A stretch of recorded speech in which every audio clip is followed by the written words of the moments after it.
Yeah. Good morning, everyone. So my name is Don. I am serving as the interim chair of the State Board of Education meeting today, April the 1st, and that's no April Fool. That is running for us, let me please.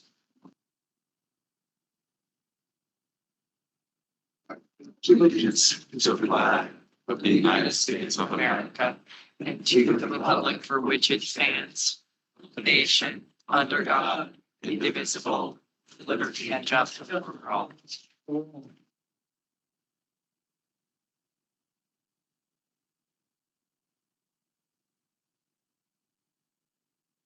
The opportunity.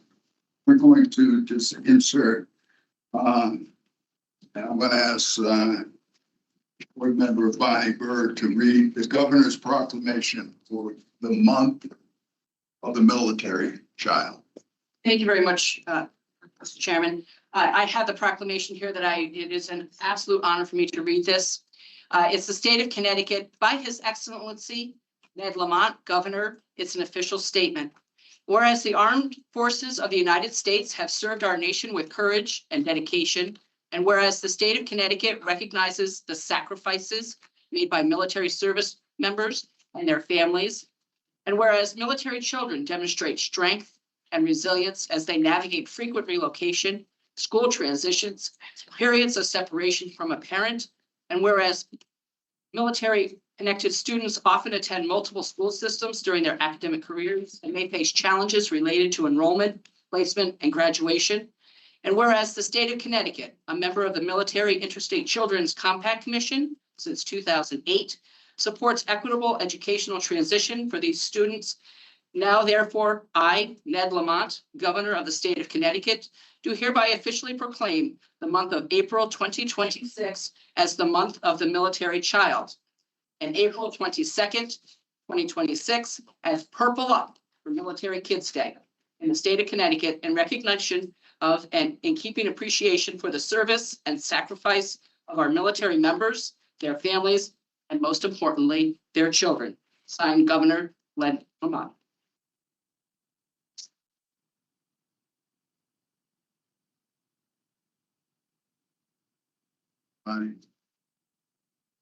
Time for our public participation.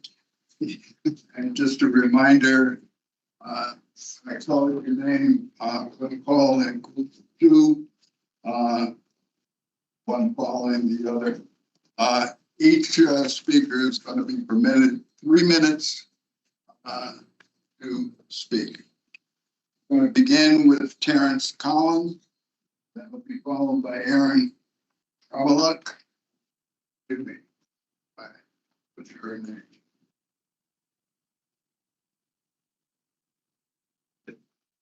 That's good.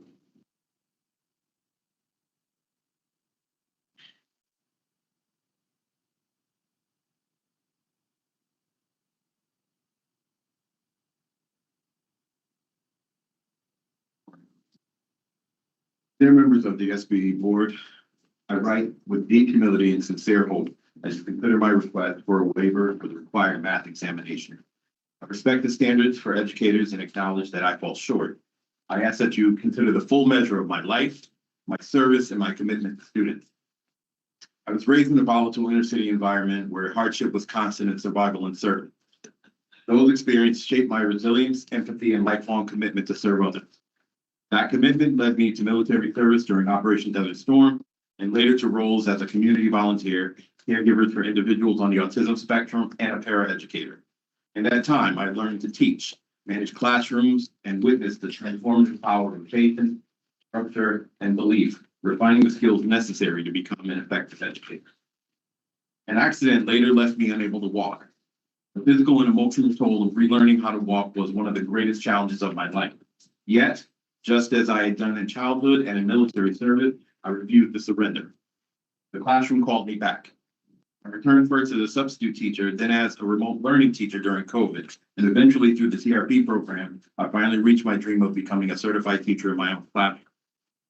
Today, at 55 years old, I stand as a newly certified teacher who has devoted decades to serving others.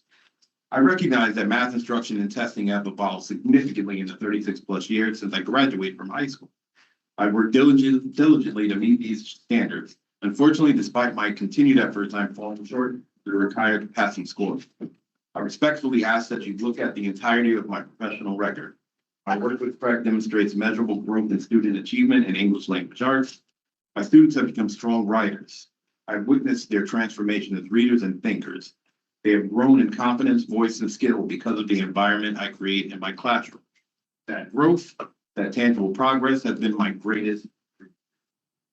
While endorsements and certifications are essential, the true impact of a teacher is seen in the lives of students. I know I'm an effective educator.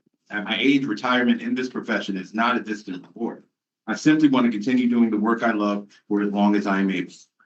Teaching is not a second career for me. It is the culmination of a lifetime of service. Every chapter of my life has prepared me for this calling. I've always chosen service. I've always chosen perseverance. I'm choosing it again now. I humbly and earnestly ask that you consider granting me waiver that my journey in the classroom may continue.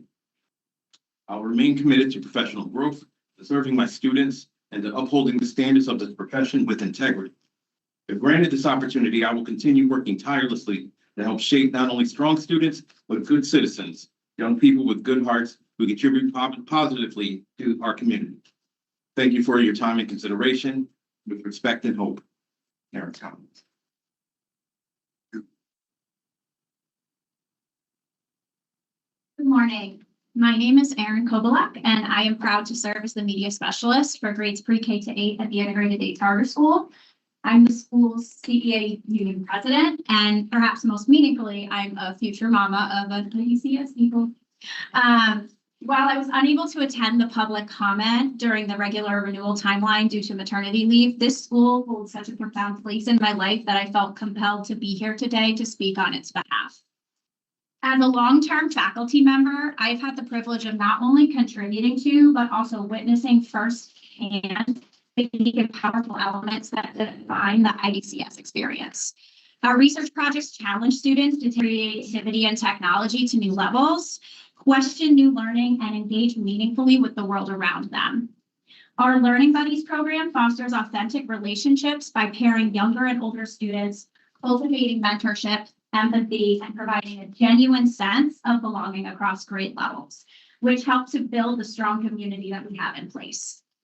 Our service learning projects empower students to see themselves as active contributors to their communities, instilling both purpose and responsibility at an early age. Equally impactful is the culture among our adults. The collegiality and shared commitment among faculty, staff, and administration create an environment where collaboration thrives and where every child is truly known and supported. This sense of community extends beyond the classroom walls. The relationships we build with families are deep, enduring, and rooted in trust. IDCS adults attend family gatherings, student sporting events, and other recognition ceremonies such as college graduations, alumni becoming NAACP Dr. Martin Luther King Jr. scholars, or Eagle Scout Award ceremonies. These relationships are not confined to a student's graduation in 8th grade, but continue to endure over time. It is these experiences, these daily moments of connection, growth, and joy that have shaped my professional life and now guide my personal one as well. I would not be the person, teacher, or mama that I am today without having the opportunity to work at such an incredible school. With the leadership, friendship, and constant support of our administration and board members, us teachers are truly able to help our students grow to be well-rounded upcoming members of our society. These are the reasons that I'm not only proud to work at IDCS, but I'm also eager to entrust my own child into the community in this coming year as my first baby becomes an IDCS pre-K. IDCS is more than a school. It's a place where students are seen, heard, and inspired to be thoughtful, compassionate, and engaged individuals. I'm grateful for the opportunity to share my perspective and for your continued support of our school. Thank you for your time and consideration. Thank you. Joseph and Yvonne. Thank you for that.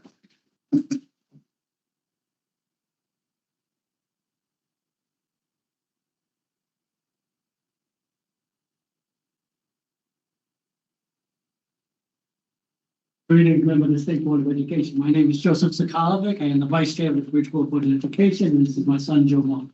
I appear before you today in my individual capacity, not as a board member. I'm speaking with 9 years of experience, and my son will be speaking the rest of the time. I appear before you today with 9 years direct experience of how the state's fiscal decisions translate into educational outcomes, legal exposure, and ethical consequences at the local level. The Federal Civil Rights Act, the IDEA Act, and Article 8, Section 1 of the Connecticut Constitution are not mere suggestions, they are binding law. They state plainly that the state of Connecticut bears the ultimate responsibility to provide an adequate and equitable public education. Every member of this board, every constitutional officer, and the governor of the state is sworn an oath to uphold the Constitution. These oaths are not symbolic. They create a legal and moral obligation to act when children's constitutional interests and futures are placed at risk. Local boards of education do not exist independently of the state's duty. We are agents of the state charged with exercising our professional educational judgment, not as absorbing, distinguishing, or normalizing the consequences of state-level underfunding.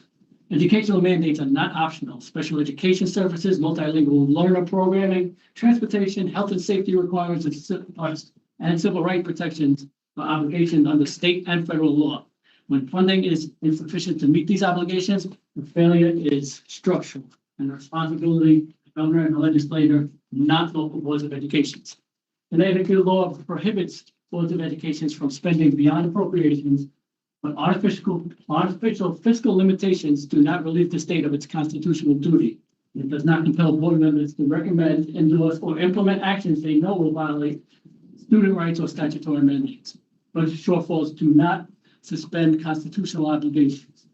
When the state mandates services but caps funding below the cost of compliance, it does not eliminate liability. It deflects it downward onto local tax, property owner, board districts, and local boards of education. After over 8 years on the Board of Education, I have watched cuts framed as inevitable. Cuts characterized as responsibility and intervention offered as proof of action, all while the fiscal neglect of the state continues. This pattern does not resolve constitutional conflict. It manages temporarily, and it increasingly damages the future potential of our Black and brown children. My son Jovan will continue where I leave off. The words he reads are mine. State intervention in districts such as Hartford and Bridgeport have been presented as evidence that the state is fulfilling its obligation under Article 8, but intervention without adequate funding does not satisfy the Constitution. It should be obvious by now the issues these districts are facing are overwhelming the result of chronic underfunding. Taking away local control does not solve the problem.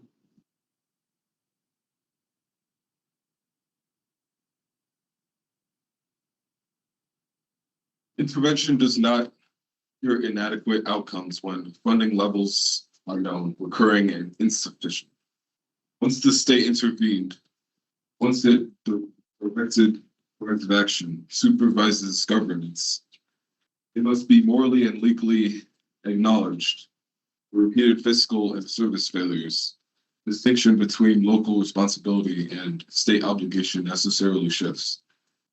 Extended intervention under conditions of recognized insufficiency is no longer neutral. It becomes confirmation of the state knowledge and therefore state responsibility.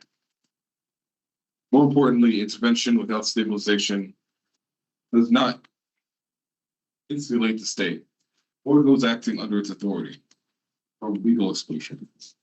When educational inadequacy results in denial of services, failure to implement IEPs, unsafe learning environments, or discriminatory impact on students with disabilities or students of color, litigation is foreseeable. Individual boards face screwing exposure where those failures are known, feared, and unresolved. For that reason, I call upon boards of education across Connecticut to adopt formal resolutions on the public record, determining whether current appropriations are sufficient to meet constitutional and statutory obligations.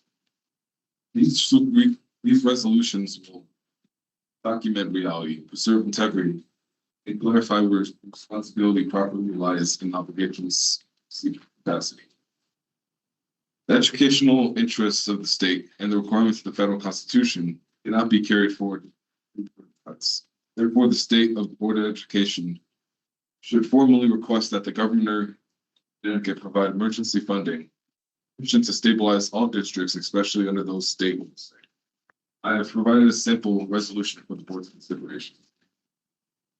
I ask that when considering, keep in mind that the oath office you swore was to the people of Connecticut and not the government. Further reductions in the city of Bridgeport cannot lawfully carry out the educational interests of the state. The state cannot mandate services, cap funding, intervene in failure, and disclaim responsibility at the same time. Our children deserve better from the state. Local officials deserve clarity, not silent exposure. And the state must align mandates, funding, and compatibility in accordance with both Connecticut and state constitution.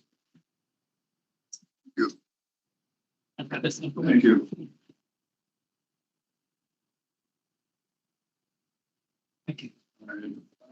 Representative Jarrell Wilson. Followed by Sharon.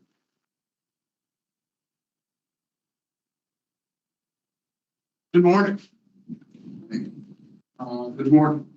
Normally, I'm not on this side of the table, but my name is Darrell Wilson. I serve as state representative of the 46th district, which just encompasses Norwich. I'm here on behalf of the Southeastern delegation in support of the Integrated Day Charter School.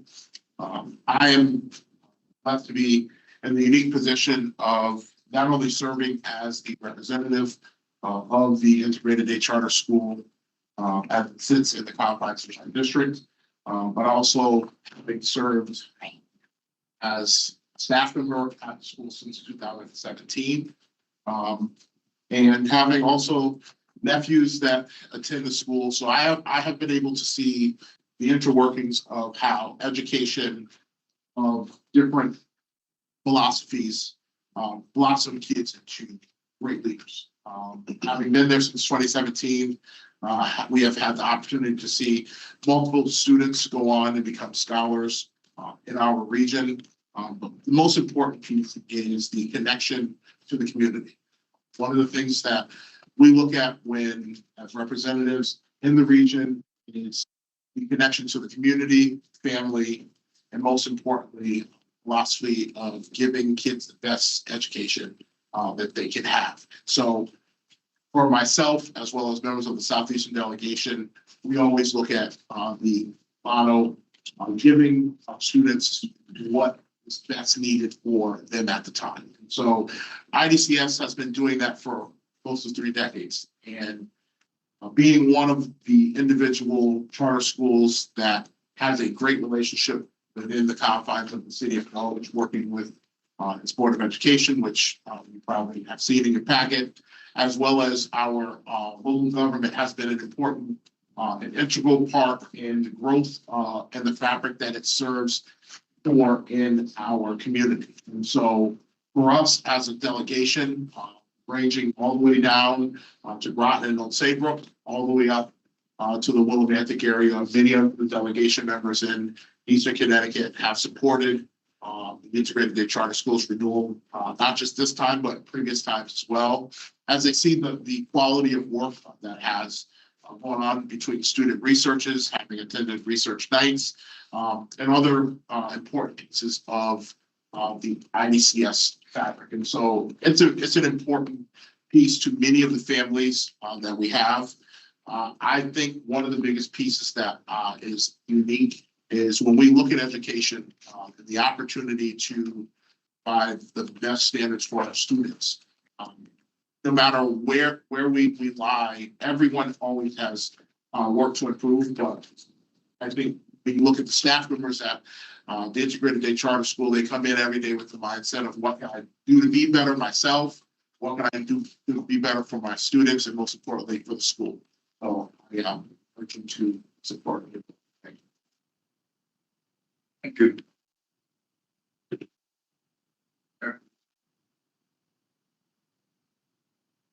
Good morning, my name is Sharon Bertha. I'm a proud member of the Insomnia Board of Education. I'm grateful for the opportunity to speak to my colleagues here at the state. I come here not just as a board member, parent, or taxpayer, but as someone who believes deeply in what Connecticut stands for. When we call education a priority, we are naming a shared hope for our children and a responsibility to make sure no child slips through the cracks because the system meant to lift them up wasn't given enough support it needs. The Individual and Disabilities Education Act is not a suggestion, it is a promise of free, appropriate public education for every child with a disability. And our state proudly claims to believe in equal opportunity and strong public schools. But a promise means nothing if we do not fund it. A value means nothing if we do not protect it.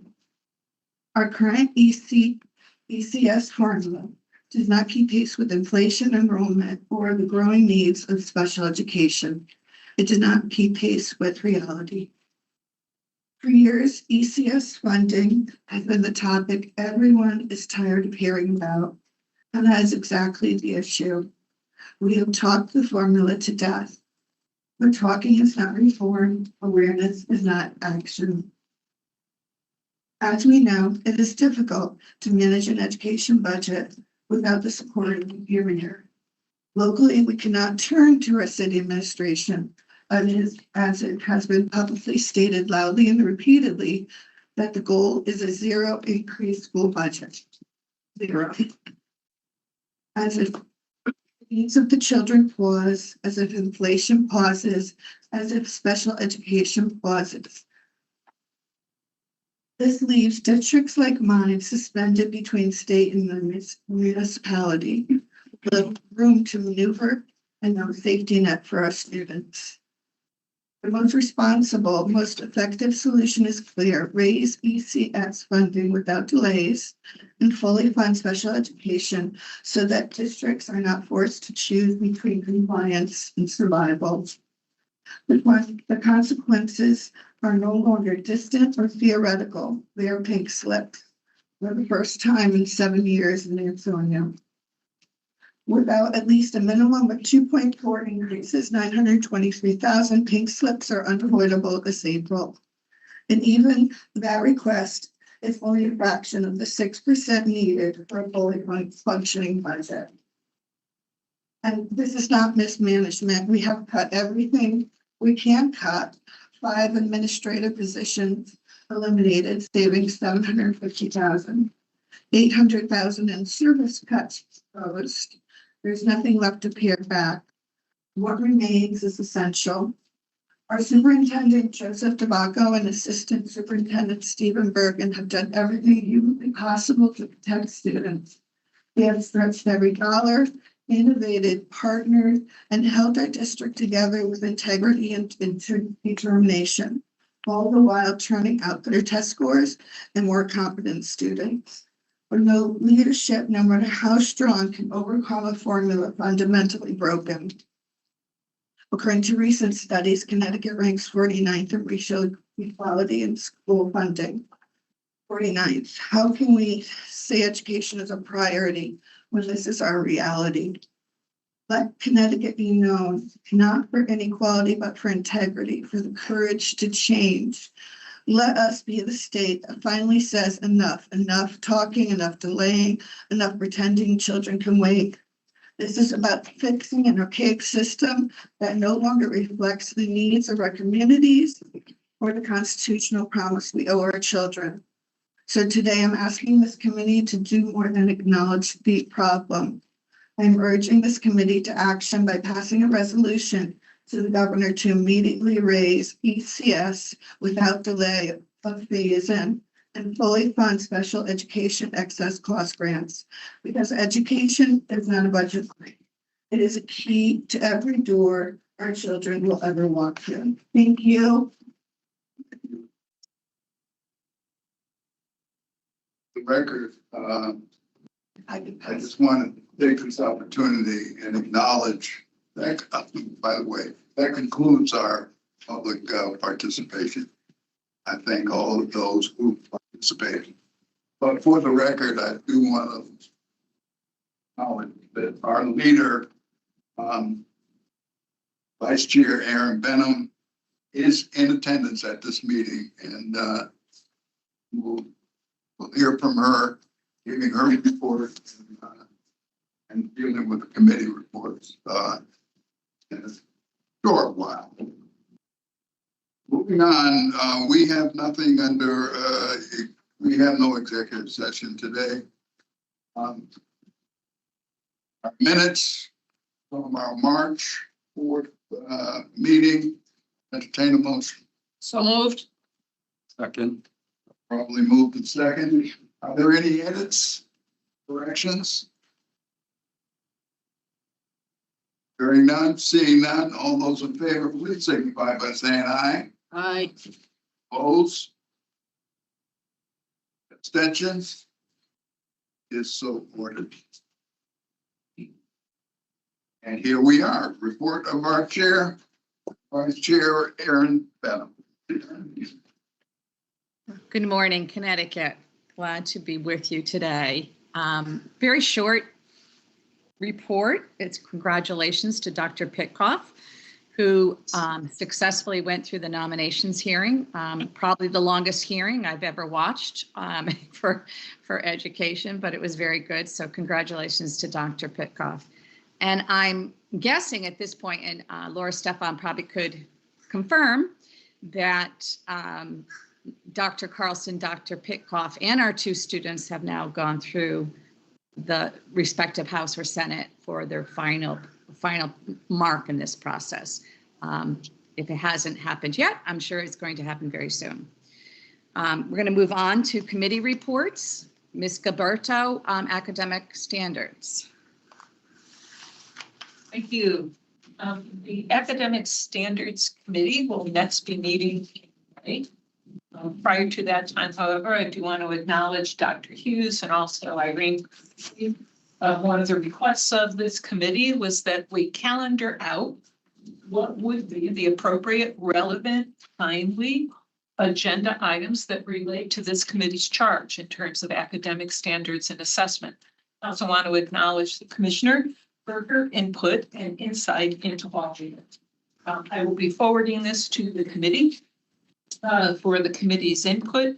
The topics align with the strategic plan and also are inclusive of some of the legislative action that has been taken that references elements of curriculum.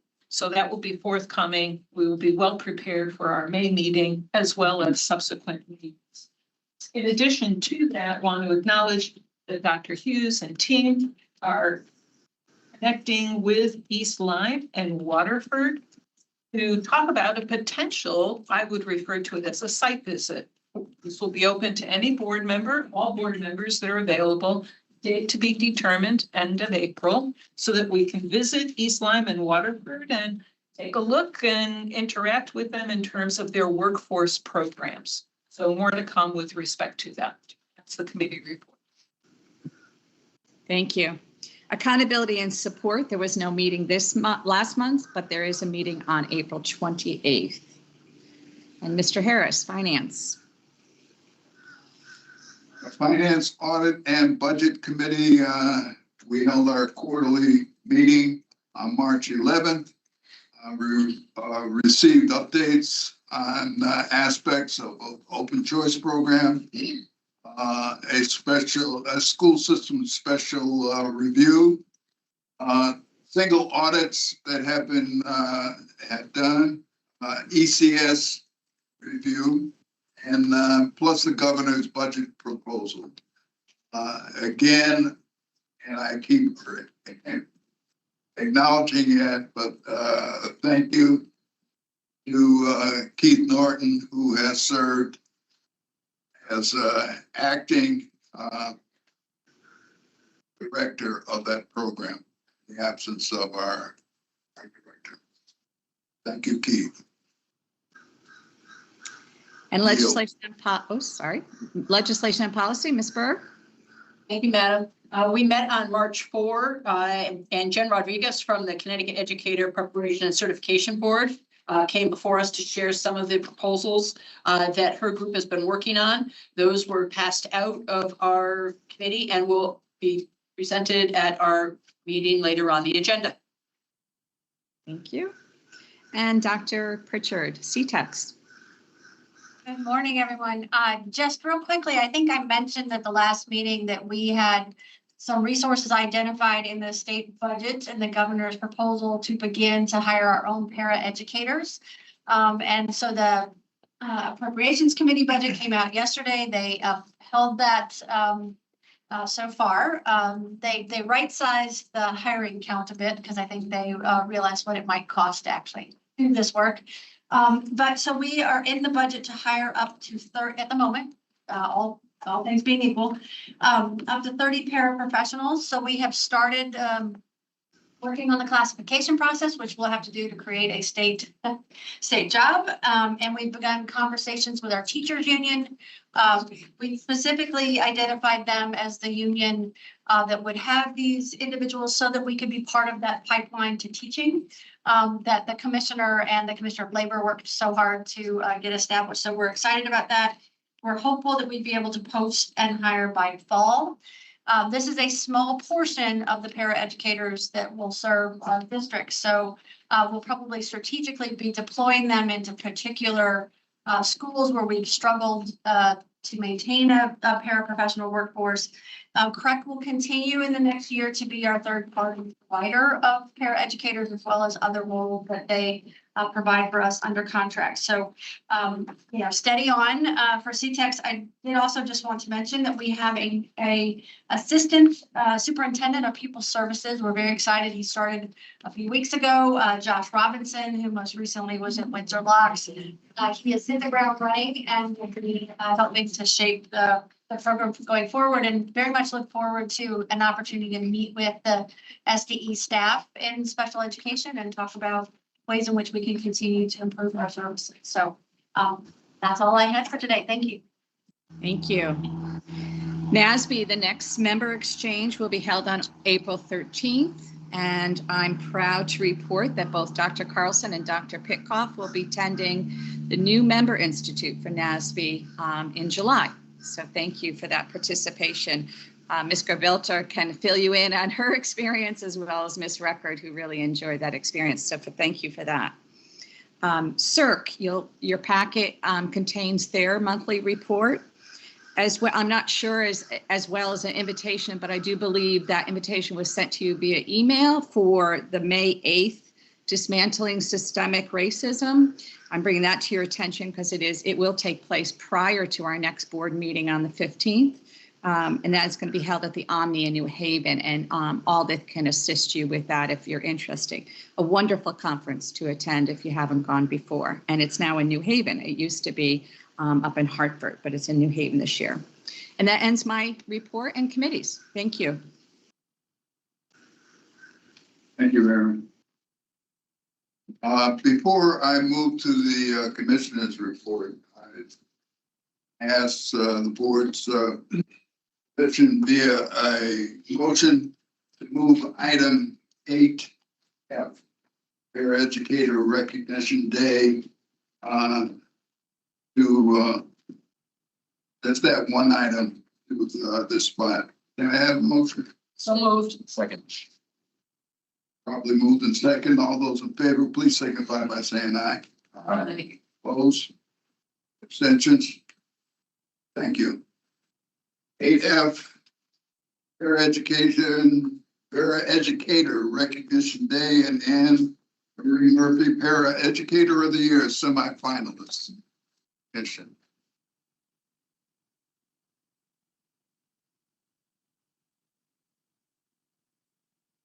Good morning, Commissioner, Board Chair, and board members. The Talent Office is very, very pleased to celebrate our and recognize our Paraprofessionals of the Year. I'm going to turn it over to our consultant, Dr. Jessica Picasso, who leads this initiative in our office for the official recognition. So good morning. Today is a very special day as we celebrate our paraeducators. Every single day, our paraeducators show up, not just in body, but in spirit. They sit beside their students who are struggling and stay until that struggle erases. They notice the child who needs encouragement before the teacher even has a chance to turn around. They build trust, they build confidence, and in doing so, they build futures. They are the heartbeat of our schools, and today we honor them. National Paraeducator Appreciation Day exists so we ensure that the people who do that hard work, hold that title every day, are seen, celebrated, and lifted up. In a moment, I'll invite you to hear from two remarkable leaders who have dedicated their careers to advocating for paraeducators, not just as paraeducators, but as leaders. First is Trisha Santos. She spent her career as a paraeducator and taken that commitment far beyond classrooms. She co-chairs the Para Advisory Council and serves as staff representative for AFS-CME Council for fighting every day to ensure that paraeducators have a seat at the table and a voice that is heard. And Shelley Davis, a 35-year veteran of this work, brings a depth of experience and passion that is simply extraordinary. She also co-chairs the Para Advisory Council, serves as Divisional Vice President for the PSR, PS, and CCT, and is the president of the Harvard Federation of Paraeducators. Lots of letters. So you'll hear from them both shortly, but I invite them to come on up to the front.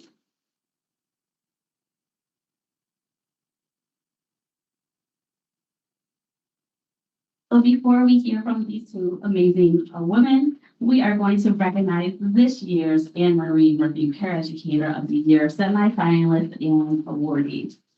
The Anne Marie Murphy Paraeducator of the Year is an award named for a woman who gave her life protecting the children in her care at Sandy Hook Elementary School. Anne Marie Murphy was a paraeducator, and this award exists to carry her legacy forward by honoring those who embody that same selfless dedication. So I will now call forth our semifinalists and finalists, starting with Danielle Franklin from Windsor Public Schools.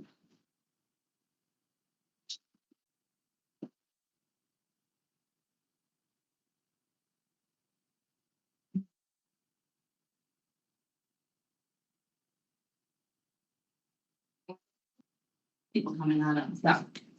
Danielle is the 2025 Paraeducator of the Year for Poconoke School and the Poconoke, do the name, and the Public School District. Her role as a preschool special education paraeducator, she supports students with academics, social, emotional, and behavioral needs by implementing IEP goals, maintaining safety, and creating a nurturing, engaging classroom environment. Danielle is known for building deep, lasting connections with her students and families, often celebrated for her ability to balance structure with compassion in ways that helps children gain independence and confidence. She has transformed the lives of students facing significant behavioral challenges through patience, consistency, and creative strategies that foster growth. Her leadership extends far beyond the classroom. She serves as president of the UPS EU Paraeducator Union, advocating for her colleagues across the district, and is an active member of her school community through initiatives like the Sunshine Community. She also dedicates her time to service at Hopewell Baptist Church, where she supports youth programs, music ministries, and outreach efforts. Danielle's philosophy is rooted in the belief that every child is a rock star, worthy, seen, and celebrated. Her professionalism, advocacy, and heart-centered approach make her an exceptional representative for her profession. So please, another round of applause for Danielle.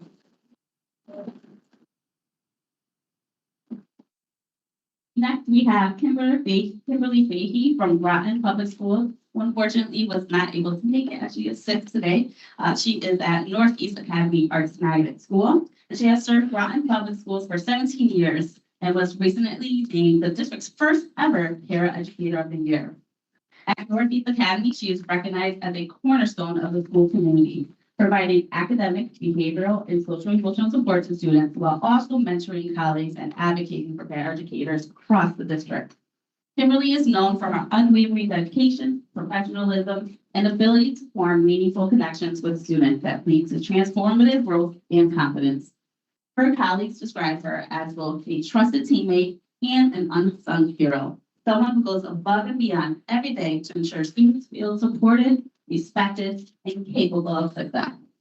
Beyond her classroom work, she was a leader and advocate, serving as a union representative and a mentor who uplifts her peers.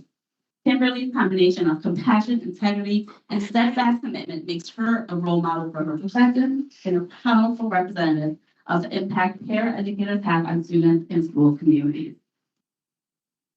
Our next semi-finalist or finalist is Cynthia Salas of New London Public Schools. She is at Nathan Hill Arts Magnet School. Cynthia is the 2025-2026 Paraeducator of the Year for both Nathan Hill Arts Magnet School and New London Public Schools. In her role, she provides academic, behavioral, and social-emotional supports to students with diverse needs, including those with IEPs and behavioral intervention plans. Cynthia is known for her calm presence, deep compassion, and ability to transform some of the school's most challenged learners into confident, engaged students. She implements trauma-informed and restorative practices, builds strong connections with families, and collaborates daily with teachers and specialists to ensure inclusive, supportive environments for all. Her colleagues describe her as the heart of the special education team, consistently modeling patience, empathy, and professionalism. She is a natural leader among paraeducators, often mentoring peers, contributing to intervention planning, and uplifting the entire school community with her positive spirit. Cynthia's work reflects an unwavering belief in every child's potential and a commitment to helping students feel safe, capable, and empowered to succeed. So again, that's Cynthia Salas.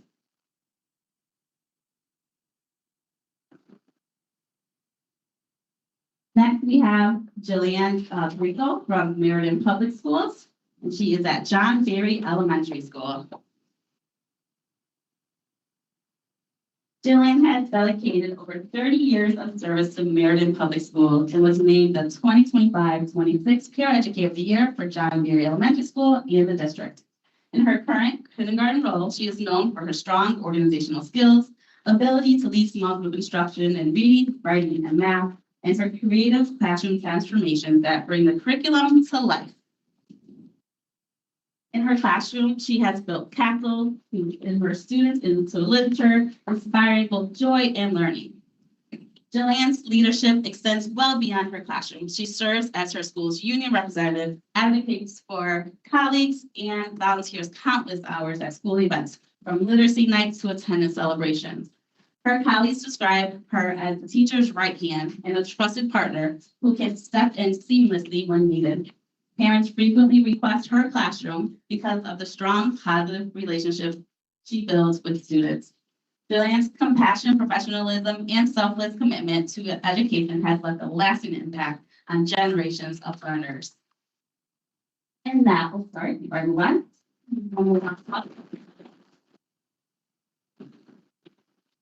And now it's my distinct honor to introduce our 2026 Anne Marie Worthy Paraeducator of the Year, Vanessa Taylor of Putnam Public School.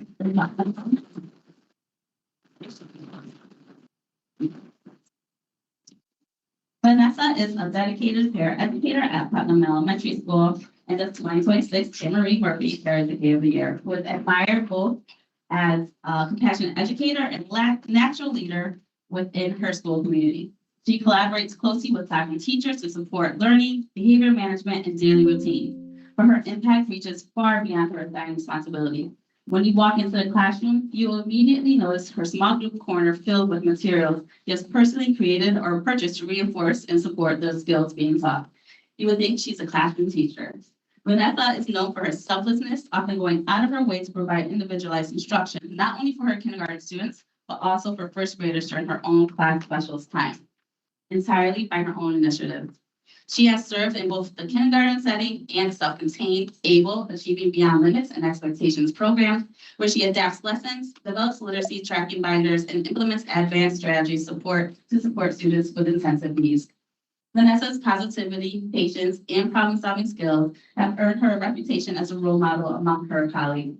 She goes above and beyond, whether coordinating parent pickup lines, stepping in to cover classrooms, volunteering school activities, advocating for professional learning for her colleagues, or collaborating with specialist advancements for student growth. Vanessa's ability to foster inclusion, build meaningful relationships, and celebrate student progress makes her an invaluable member of her school community. She's a shining example of the power educators have to transform learning and inspire confidence in every child they serve. Again,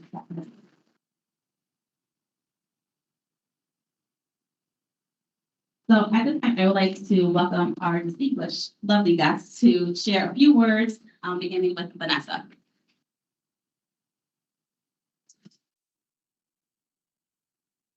Thank you.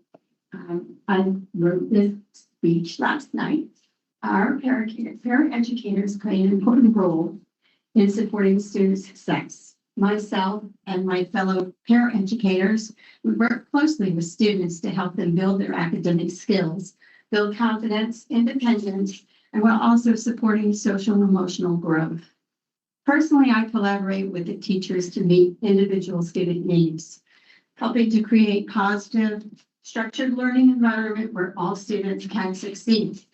I've been working as a para for 4 years, and I love celebrating every success that every student achieves.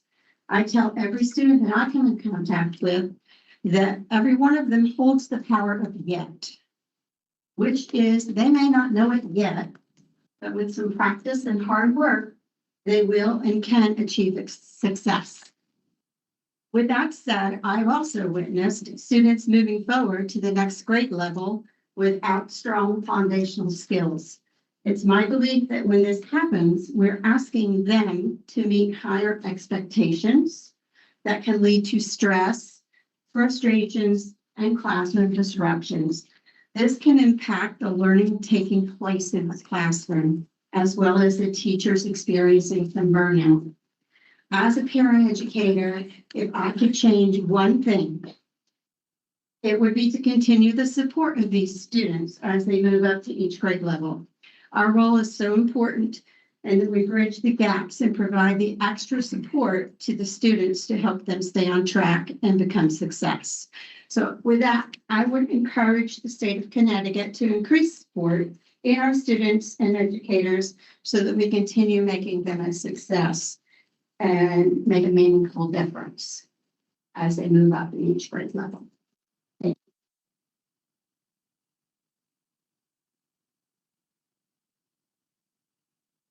Good morning. Let me begin with something simple but true. Our schools do not function without paraeducators.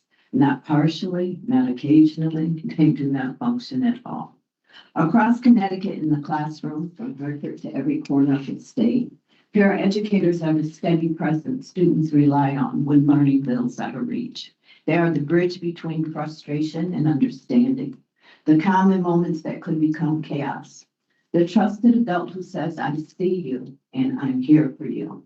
Paraeducators don't just support education, they make access to education possible.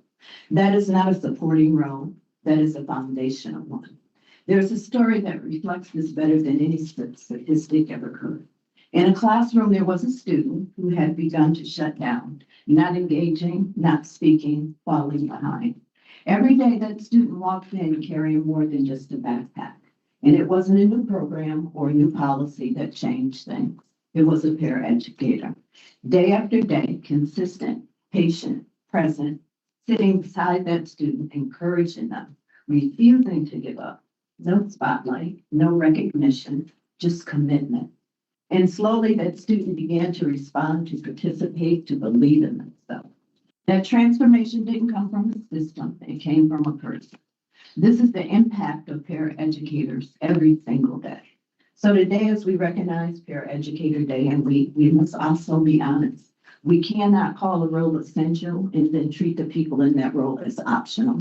You can't rely on paraeducators to carry our most vulnerable students and then deny them compensation, respect, and the voice they deserve.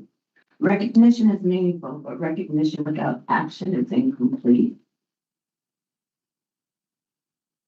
But what we also know is there is more work to do because paraeducators are not an afterthought, but a critical part of educational system. If the work is essential, the support must be essential. If the impact is life-changing, the investment must reflect.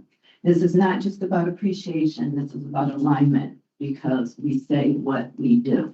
So today we do more than celebrate paraeducators, we affirm them, we elevate them. And we commit collectively to ensure that their value is recognized, not just in words, but in policies and practices and in outcomes. When paraeducators are respected, schools are stronger. And when paraeducators are valued the way they should be, our entire system moves forward.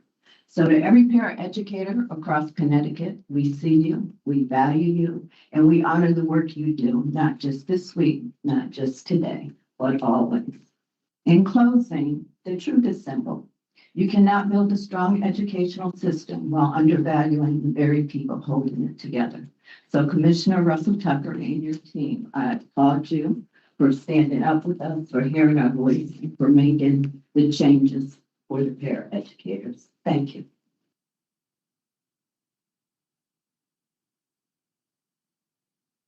Good morning. First, I'd like to thank Jessica for that wonderful introduction.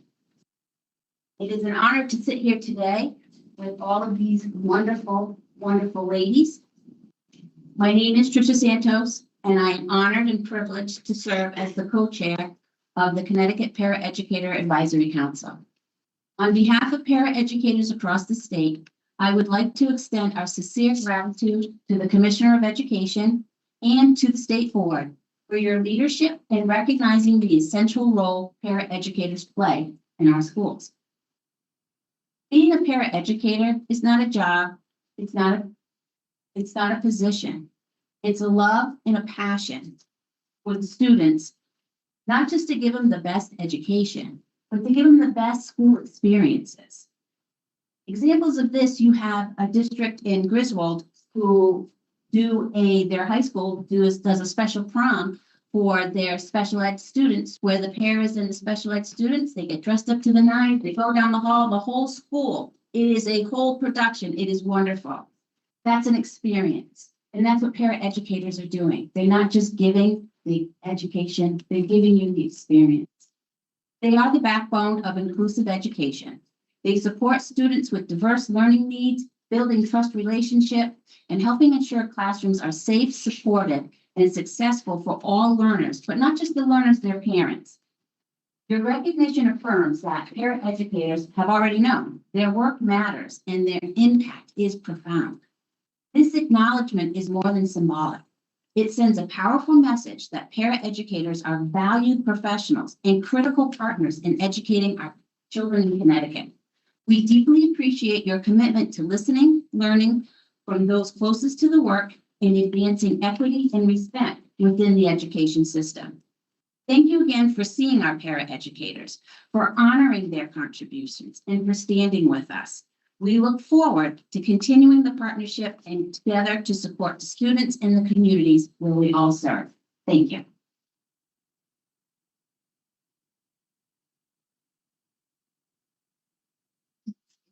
My name is Danielle Franklin. Honored to be my finalist. Recognizing the importance of paraeducators is not just meaningful, it's necessary.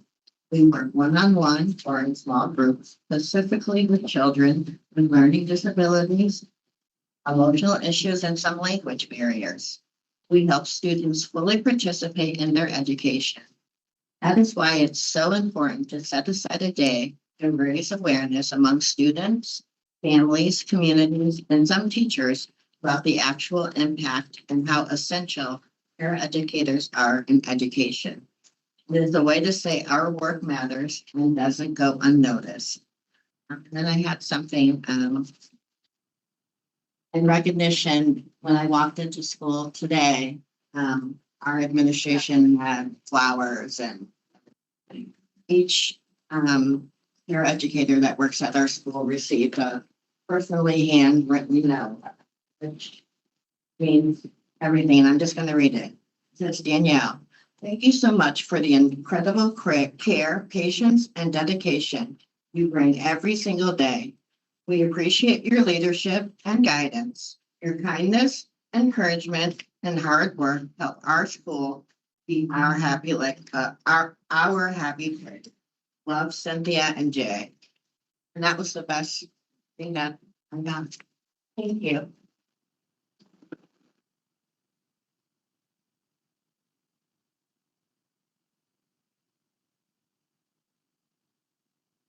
Morning, distinguished state representatives, honored guests, and fellow educators. I stand before you with deep gratitude representing a role that is often quiet but profoundly powerful. I believe our work is like planting seeds. Every moment of patience, every word of encouragement, every time we choose compassion over frustration, we are planting something in a child that may not be visible right away, but is always growing. We nurture confidence where there was doubt. We create safety where there is fear.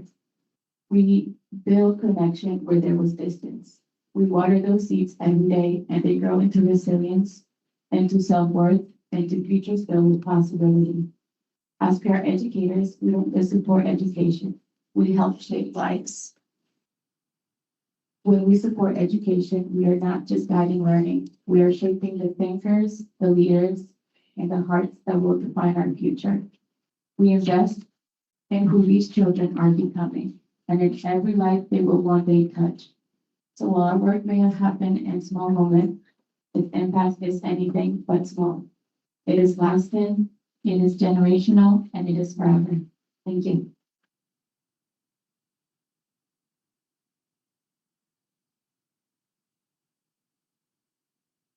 Thank you so much. Being named a semifinalist for the Anna Marie Murphy Para Educator of the Year Award is a profound honor. I am truly humbled and I stand alongside such dedicated and inspiring colleagues. I want to extend my sincere gratitude to the selection committee. Thank you for your time, your consideration, and for providing this platform to highlight the vital role that paraeducators play in the success of our school communities. When we think of the legacy of Anna Marie Murphy, we remember more than just a job title. We remember unwavering devotion and courage. Her life reminds us that being a paraeducator means being a mentor and a steady, compassionate presence in a child's life. I share this recognition with my students, who teach me more about resilience than I could ever teach them, and my fellow educators whose partnerships make my work possible. This honor is a tribute to the quiet, essential work that happens in our classrooms every day. I am incredibly proud to be a paraeducator, and I'm honored to continue serving our students with the heart this award presents. Thank you.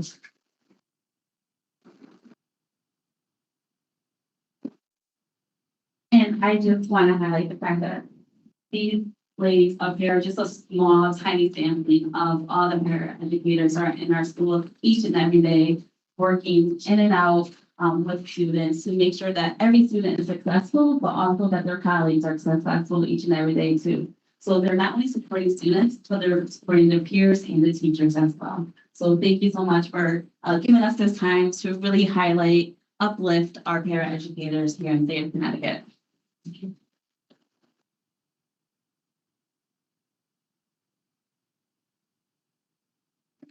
Thank you. Thank you.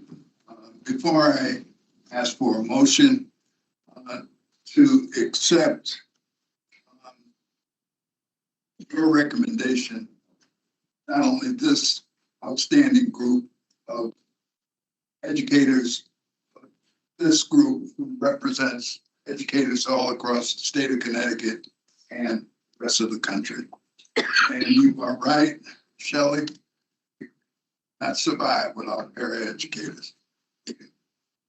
I want to, before I ask for this motion, I want to read a proposed statement coming from the Connecticut State Board of Education. dated today, April 1st, 2026. Whereas National Paraprofessional Appreciation Day is celebrated annually on the first Wednesday of April. And whereas paraeducators are instrumental in supporting students in the various aspects of the educational process. And whereas paraeducators collaborate with teachers and related service providers to support the diverse needs of students. And whereas paraeducators take pride in their profession and are dedicated to supporting their students, families, and school communities. Whereas paraeducators welcome opportunities to engage in professional learning, to build upon their existing skills and knowledge of best practices pertinent to their specific roles. And whereas educators recognize the importance of their role in maximizing student engagement to ensure students experience positive outcomes. Now, therefore, be it resolved that the Connecticut State Board of Education extends its gratitude and appreciation to all Connecticut paraeducators for their dedication and service to the students and families of the state of Connecticut. And it's signed Aaron D. Benham, Vice Chair, State Board of Education, Charlene Russell Tucker, Secretary, State Board of Education. Can I have a motion? Second. Properly moved and second. Any questions, comments? Hearing none, seeing none, all those in favor, please signify by saying aye. With a round of applause. Yeah.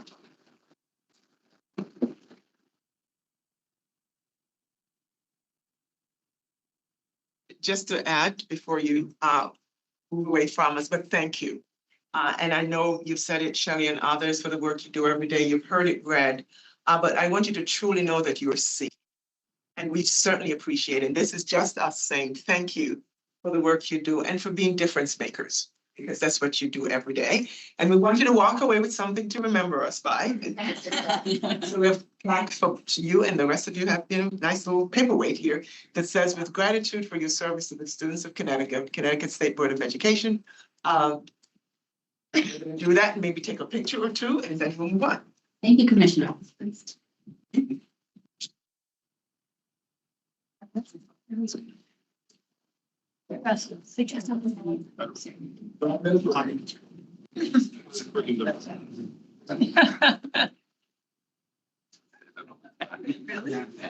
Dancing between.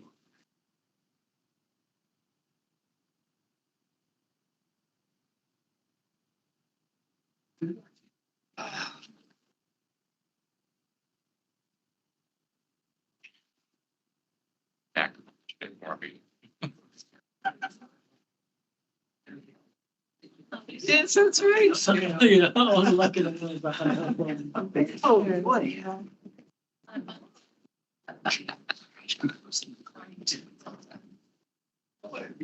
Come on, how are you? It's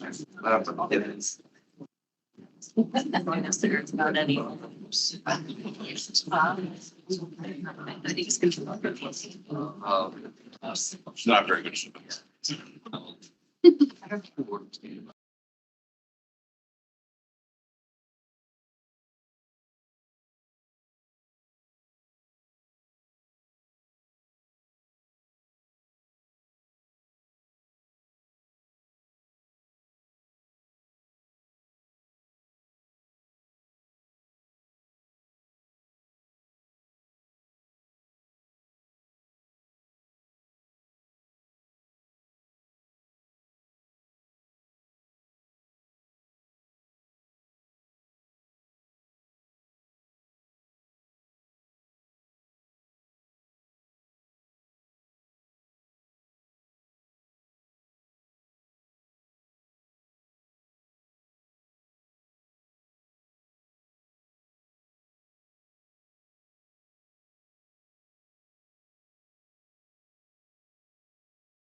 Item 7.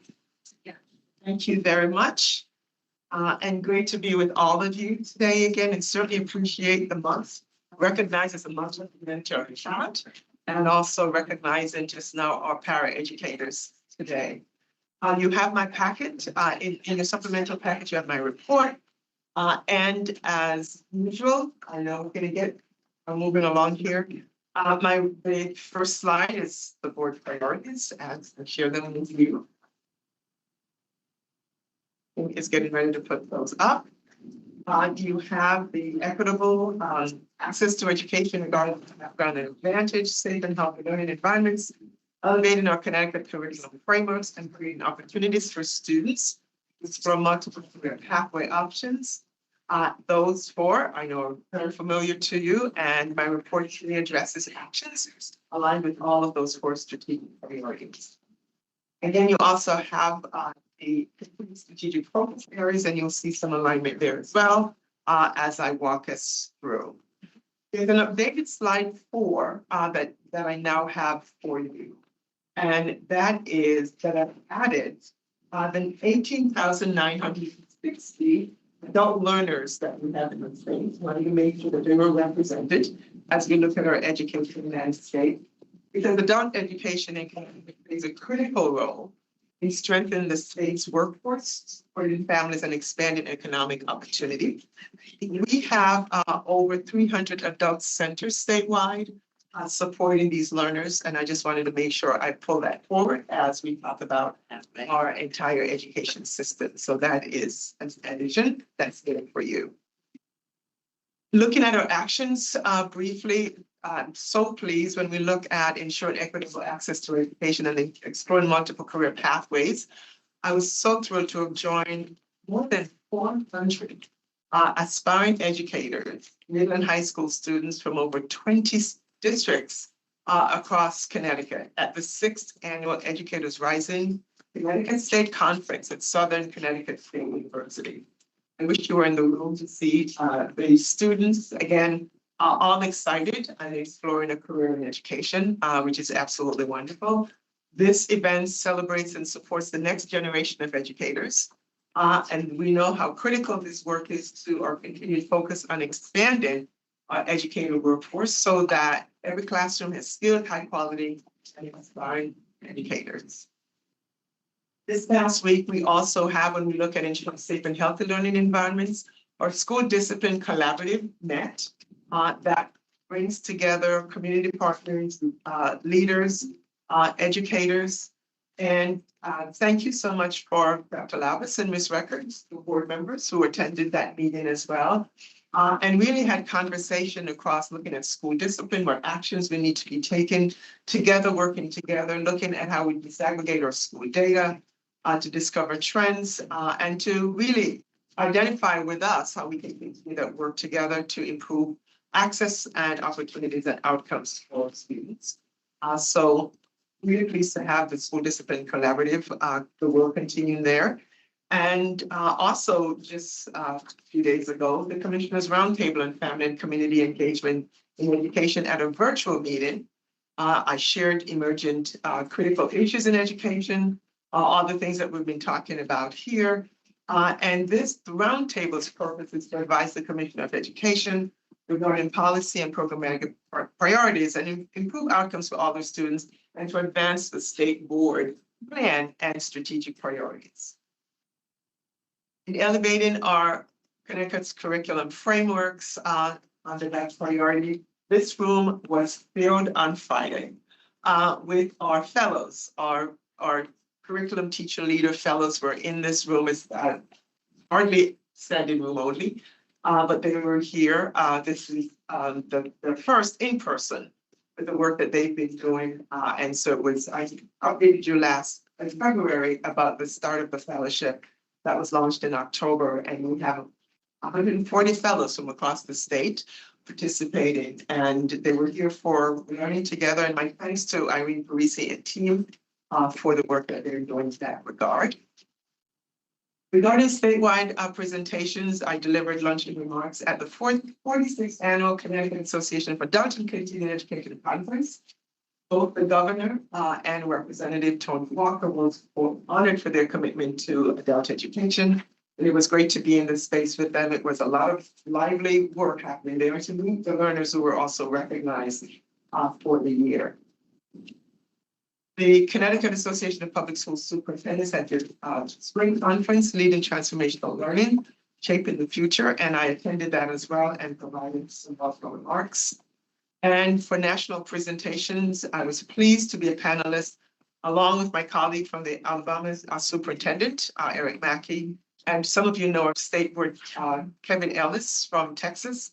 And we were all in a panel together at the South by Southwest Education Conference on a panel talking about bipartisanship in education today, about working together, which is so important that regardless of political affiliations or leaning in states, that our colleagues are all joined together in addressing the needs of all our students and addressing outcomes. Also, I participated at the Council of Chief State School Officers meeting, State Leadership for Student Outcomes event, on a panel there with our colleagues as well from Wisconsin and Alabama to talk about the work that we're doing in our respective states, showcasing the efforts. And I was pleased to ground my presentation in the State Board Comprehensive Plan and the 4 priorities and how we're working together, not having individual siloed actions, but systems level approach to improve outcomes. And so we were able to do that. So with that, let me transition to a few exciting presentations today, or they're always exciting, but I'm really excited about this first presentation. I'll move things around a bit because we have students in the room today. And I'm going to ask Irene Parisa to have our students join us from Berlin High School to welcome them to talk to you about some innovative project that they're working on. I really want to acknowledge Ava, one of the students who wrote me back in November.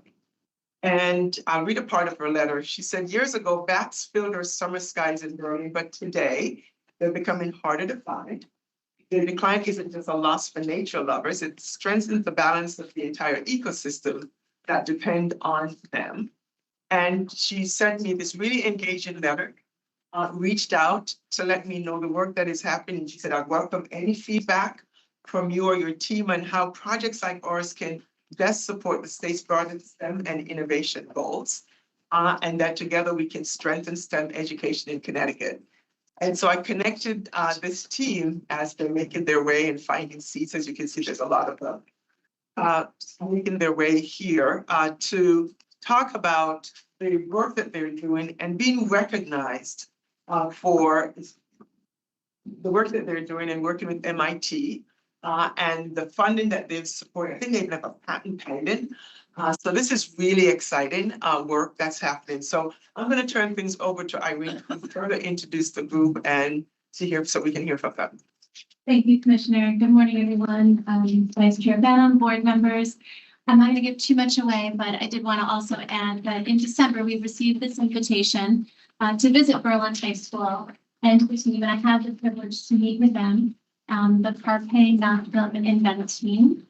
And I won't give too much away about their presentation, but by the end of that presentation, I wanted to be an honorary member of Parquet NAPTA, and soon realized along with them that bats are the silent heroes of the night. So it was decided to bring them here with you today.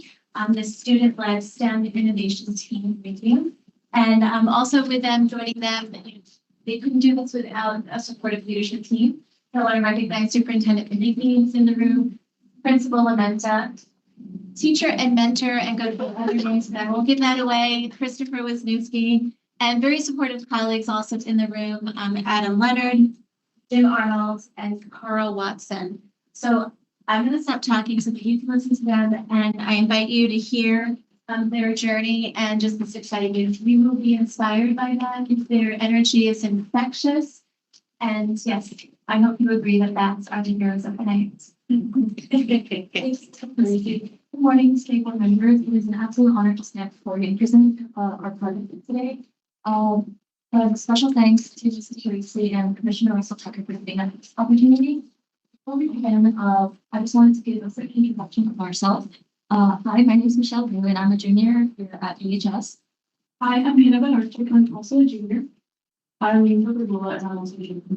I'm Eva Barbagallo, and I'm also a junior. My name is Angela. I'm also a junior. Hi, my name is Kaylin, and I'm also a junior. Hi, my name is Sadell Mullins. I'm also I'm Steven Younger and I'm a sophomore. I'm Marco Mangelo. I'm also a junior. I'm James Asari. I'm a sophomore. Together, we are Kirkland Malcolm and also the 2026 Brooklyn High School Convention, which is a part of the program, and my inventing this program. So you're probably wondering, what is Lemelson MIT? What is this program? So back in 1992, Jerome Lemelson and his wife Dorothy Lemelson founded the Lemelson Foundation. This foundation was used to inspire young inventors and everybody to have creative outputs online. So they later had a partnership. Well, let me do a quick introduction on who Jerome Lemelson is. So Jerome Lemelson was an avid inventor who had over 600 patents. So with this foundation, he decided that he wanted to inspire young generations. He soon created a partnership with the school of MIT, Massachusetts Institution of Technology.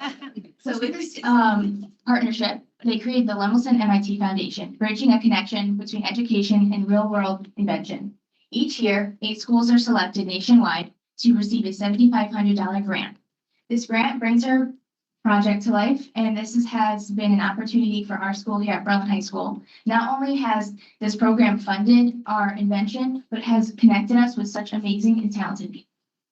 Next slide, please. So I just wanted to also speak about how this group came together. So in the fall of 2024, we had originally started out as an independent study, and we had actually reached out to Mr. Wisniewski, our AP biology teacher, to help us get engaged with some research because we were very passionate about STEM. Eventually, we founded this grant and applied for it. And through the summer of 2025, we worked very hard through the application. And then in September, we found out that we were one of 8 nationally selected high schools to receive this grant. And ever since then, we have been working on the project to help protect bats. And next slide, please. So you're probably wondering, what is white nose syndrome? White nose syndrome is a fungal disease that spreads across a bat's muzzle, ears, and wing. It is most deadly by causing disruptions to a bat's torpor, which is akin to hibernation. These periods of awakening drain a bat's fat reserves, resulting in early death before winter's end. This fungus was first identified in 2008 in New York. It has since been confirmed and spread to 45 states, 9 Canadian provinces, and recently, within the past year, identified in Mexico. Although this fungal disease has caused upwards of 10 million bat deaths across North America, there has been little progress towards a solution. This is not due to ignorance, but the complexity of this disease, and specifically the novel pathogen hypothesis. Novel, as in new. As this disease originated and came from Europe and Asia, North American bats had virtually no immune resistance to it, allowing it to decimate their populations. Now, bats are important for a variety of reasons. As a keystone species, they uphold the order and stability of an environment. They also play a critical role in our lives, industries, and economies. Imagine you had to eat your body weight in hamburgers every single day. That's exactly what bats do, except with insects. Through this massive number of insect consumption, bats naturally suppress the populations of crop-eating insects, resulting in a 33% reduction of pesticide use across the entirety of America, and ultimately saving the agriculture and lumber industries $30 to $50 billion per year. Alongside this, bats eat invasive species such as the spotted lanternfly and emerald ash borers, and other pesky insects such as mosquitoes. So, as bats die as a result of white nose syndrome, insect populations skyrocket out of control, and our country's pockets hurt at the expense of putting more chemicals in our food. Thank you. Next slide. So all this information on bats, we did not randomly generate in our heads. Every paper and presentation we have written has been based on pre-existing sophisticated research. In fact, up to date, we have read over 20 plus peer-reviewed research articles since we started this project. Hence, we are very knowledgeable on white nose syndrome bats. We want to especially give a shout out to 4 of these research articles by Veron, Coons, Woodbridge, Frith, and our advisor, Christopher Wisniewski. And out of these 4 research articles, 2 of them have been key to our research, Frick's and Wisniewski's. So Frick's research was foundation to our invention because her data proved that light attraction is a viable mechanism to increase bat foraging, proving that we can use our invention to fatten up the bats and increase their chances of survival during the winter.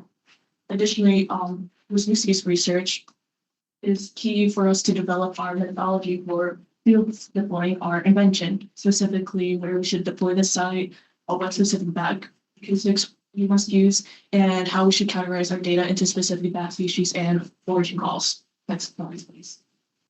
So there are a few other challenges and concerns we consider with our invention. First, lab cures are not viable in situ. It is simply not feasible to distribute a cure to the millions of bats across America.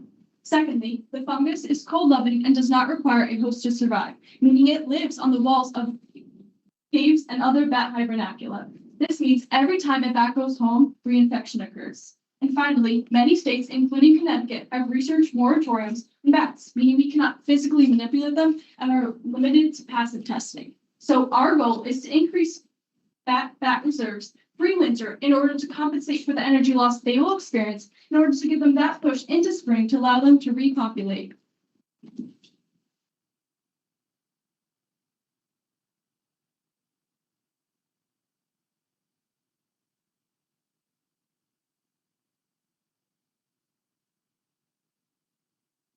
Transition. So we had to figure out how to solve this problem, obviously. We started by looking at what people have done in the past. So insects themselves, which what bats feed on, obviously, they are attracted to light and scents, pheromones. So using Frick's study, where she deployed UV lights in a bucket hanging from a tree, it was found that bats that got fatter from eating a higher quantity of bugs survived their winter torpor better. So we decided to focus on, or have our invention on, getting the bats really fat for the winter. We did this by using both 395 nanometer and 365 nanometer lights, which are UV and really good for attracting insects of over a wide area of insects, wide species, and also targeting specific species that are invasive to Connecticut, such as emerald ash borers or spider lantern flies. On top of this, there is also a box under the light that you can put whatever you want into it that produces a scent. So you could buy pheromones for specific species online, or you could also just throw an old banana peel in there, and it turns on a fan that disperses the scent over a wide area, and that also helps attract a bunch of insects. To run this, we have a full sensor suite containing sensors that detect temperature, humidity, pressure, light, and time. This allows you to set it up in a way where you can set it up far away from wherever you live, your house or property, and you could run it to where you don't need to touch it. You can just leave it be, and that will naturally help insects without you having to do much. Next slide. The second primary component of our solution is codenamed the Nocta Haven. It is a modified bat house that will be made of durable and secure pine wood with specially designed chambers capable of housing tens of bats at a time. This will be primarily used during the spring months when bats are out foraging, and has more layers of combat against white nose syndromes. For example, it has a 222 nanometer light that is also UV, however, in a different spectrum that allows it to actively combat and kill the fungus within the bats, preventing reinfection in that bat house. Additionally, the Nocta Haven also has a probiotic diffuser system that can further mitigate white nose syndrome's impact on bats by coating bats in these probiotics that will fight the fungus while it is also bats. In addition, the Nocta Haven also has the same monitoring suite as the Noctilure, so we will be able to tell the environment the bats are in when they're in the Nocta Haven. Next slide, please. The final component of the carbon conservation system is called the Nocta Sentinel. It's essentially just a robot bat that mimics the anatomical and physiological functions of bats, such as heat, size, mass, some noise, and some basic movements. For us, we use that to test our other inventions, particularly the Nocta Haven, because as we mentioned, we can't use real live bats. That allows us to make sure our whole system's working without actually having it in the wild. We also hope that in the future, other researchers can use this for their own experiments on bats to help further this field in general. Together, all three parts from the carbon conservation system, it protects bats from rhino syndrome throughout the whole year, during the warm months and during the more colder, pretty high burner months. And by aiming for not a full cure of the effects, which we previously established is not feasible because of the widespread nature of the fungus, but instead aiming for a mitigation of the effects, we hope to be able to make a difference. Next slide, please. So we are super excited to announce that as of January 30th of this year, we are now patent pending. So you might be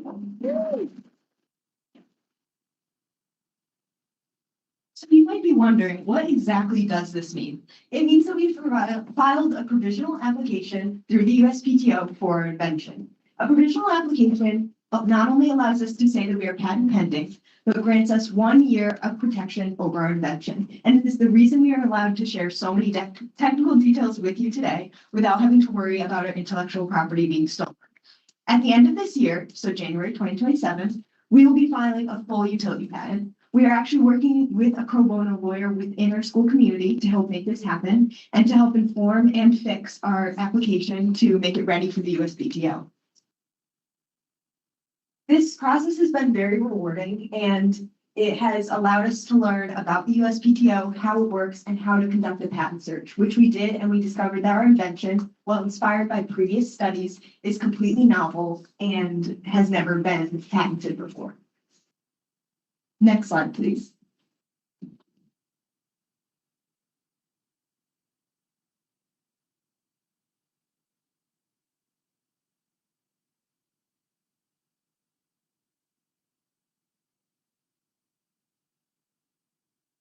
A huge thank you to the CTSE for allowing us here today, especially Irene Parisi, who was super instrumental in our marketing strategy and helping us improve our communications and also getting us here to present to all of you. We would also like to shout out our Lemelson MIT fellow, Paul Fusil of the Woods Hole Oceanographic Institute, who has been super instrumental in helping us with our electrical engineering and helping all of our inventions come together, as well as Dr. Lee Esterbrooks, our Lemelson MIT Invention Education Officer, who has been amazing in pushing us and showing us where we can go, as well as Dr. John Reichert of the U.S. Fish and Wildlife Service, who has shown us how we can deploy our invention on a more national scale, and Dr. Tony Brock, who was nice enough to meet with us. She's super amazing. She is the leading developer of the White House syndrome vaccine. And all of these people are incredibly important to us because we could not be here today and making this impact that we are hoping to make without our network. Invention does not happen in isolation. No impact happens in isolation. Without our network, we are just a group of high schoolers in a classroom with a big idea. Next slide, please. Okay, so now after all our hard research, engineering, and outreach, why does all of this matter for education? Well, we set some perspective goals and we hope to accomplish moving forward with this project. By addressing real-world issues, we hope to show other students that it's possible to accomplish such amazing things through STEM education and student-centered learning, as no matter if we're doing research work or technical work, we're all gaining such great leadership skills that we could be using as students now as we're learning, growing, and also when we pursue careers in the future.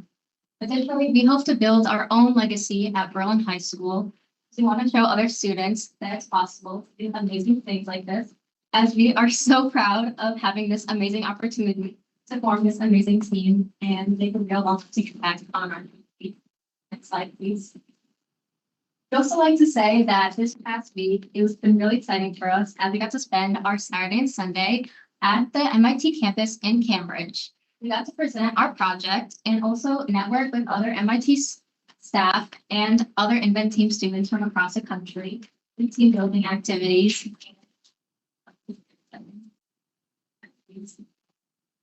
Now, the future of Carbon Mountain looks very busy. Currently, we are working on finishing building up our prototypes. Once we have them built up by around mid-April, we will switch from a more engineering and innovation standpoint to a fully fledged biological field study. In the corner of the slide, you can see a map of our town Berlin with many red dots on it. These are the points that we will be testing our invention, specifically the Noctilord, as due to the moratorium, we cannot test the Noctilord. By October of next year, we hope to attend the North American Society for Bat Research's annual conference, which will be in Colorado, as one of the only high school groups presenting there. This will let us network with the larger bat biologist community and many other experts in the field. By January of next year, as Kaylin mentioned, we will be filing for our full utility patent with the help of our pro bono lawyer. In the future, we hope to publish a fully peer-reviewed paper to document all of the things that we have found and all the progress that we've made. And continuously, we are always working to expand invention education in our community because that is something that is so important to us as a group. We want to share the skills that we've learned with our peers through this amazing opportunity because all of us have truly grown so much. This project has come to define our high school careers, and we hope to leave a lasting legacy at our school, our town, and our state. Next slide, please. Thank you so much for listening to our presentation. If you would like to keep updated with our group, please follow us on Instagram at carpenoctum_BerlinCT. And if you would like to support us financially, we are fundraising for North American Society for Bat Research's trip in October because that is in Colorado, which is just a little bit far away. So one of our Carpe Noctem parents made a GoFundMe. Thank you again so much for having us here. We could not do this without all of you supporting us. Thank you so much.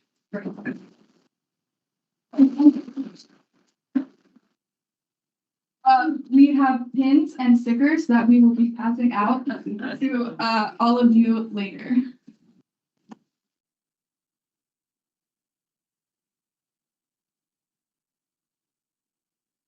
I'm gonna join them because I've got to get in the picture, but did anybody learn something today? Can I just make it, so first off, I learned way more about bats, which is great. But I just want to say, you know, in my day job, I'm a professor at Yale and I advise PhD students. And I want to tell you that the degree of curiosity and critical thinking, perseverance, and honestly, the ability to express these ideas in plain language is really very impressive. And I wanted to commend you guys on a very clear presentation of what you've done. It's really, I wish more of my PhD students. It's clear. Thank you.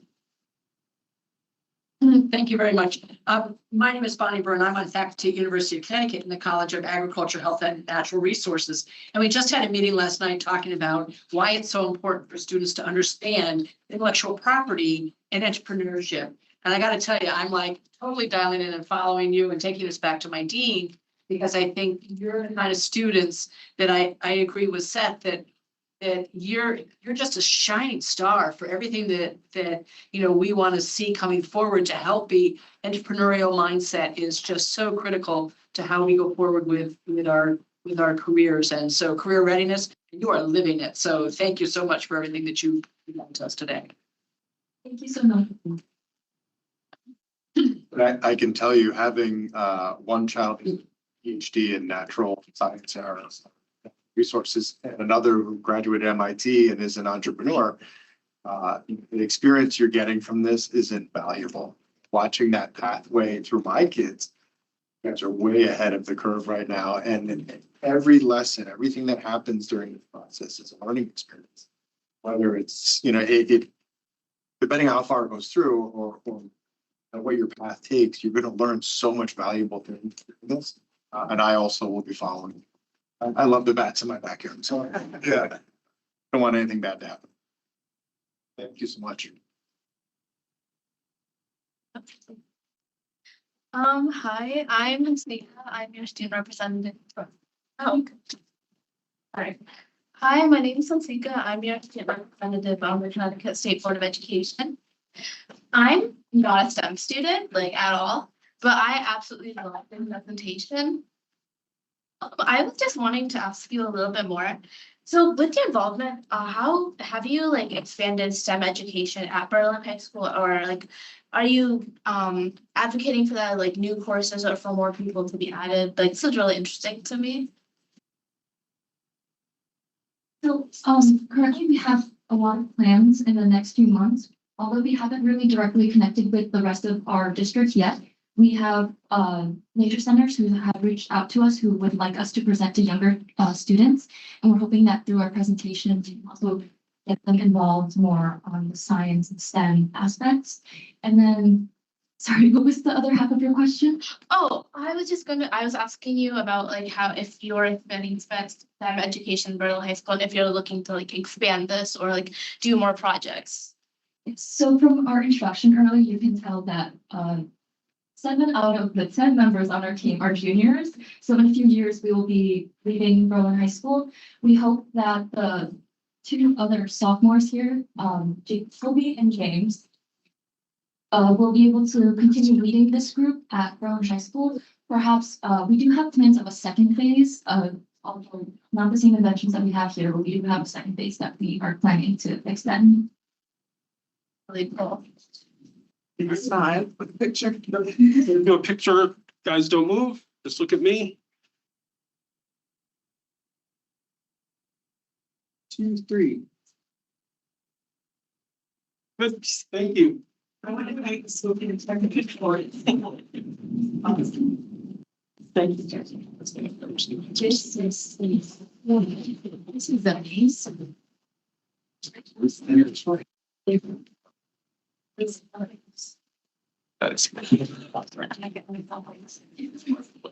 I already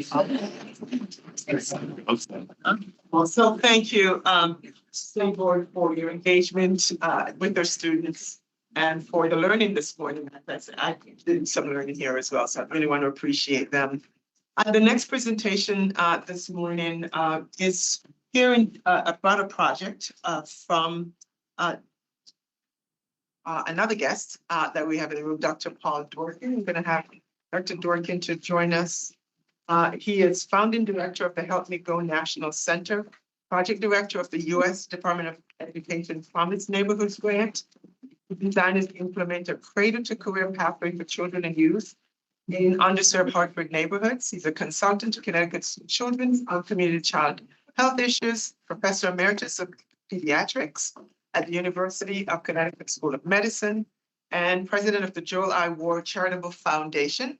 For over a decade, he served as executive vice president for community child health at Connecticut's Children. And for the prior 15 years, he was physician in chief at Connecticut's Children and chair of pediatrics at UConn. So we're so pleased that Dr. Dorkin is joining us today to tell us and update us about this project. Thanks to an introduction for me was with Dr. Salazar, who told me about this project. And so I said, let him know that he's here, and Dr. Salazar isn't this morning. But we thank you for being here to just update us on the project and outcomes from what you're. Thank you so much, Commissioner, and thank you also, Chair of the board and all of you for the opportunity to very briefly share with you at a very high level our work in North Hartford. And admittedly, this will be very brief, very high level, but my requests to you are 2. Number 1, if anyone following this presentation has any questions, suggestions, recommendations, guidance, please do not hesitate to contact me afterwards. And similarly, if any of you have any thoughts with regard to how we can best sustain this work beyond the grant period, as well as scale this work, I would love to hear from you. So again, thanks for the opportunity. Next slide. So I don't know how familiar you are with the U.S. Department of Education Promise Neighborhoods grants. These grants are modeled after the extraordinary work done by Jeffrey Canada and colleagues in Central Harlem, the Harlem Children's Zone. And the purpose of these grants is to enable jurisdictions to try to replicate some of this amazing work in their neighborhoods. The goal is to improve the academic and developmental and societal outcomes of children and youth living in the quote unquote most distressed communities in the country. And as I'll share in a moment, there are very, very daunting expectations and really requirements with regard to reporting and outcomes, including school readiness, high school graduation rates, and the focus is on ensuring access to a continuum of high-quality community-based programs and services. And the strategy is to create, in the words of the federal DOE, a pipeline of services. And we'll come back to that in just a moment. We were funded in January of 2022, which means we are now in our 5th and final year of this grant funding. More about that. Next, please. So I mentioned that there are very lofty expectations for these grants, and they are lofty with respect to both the type of data that we need to be able to collect, and as well as the outcomes that we are expected to report on.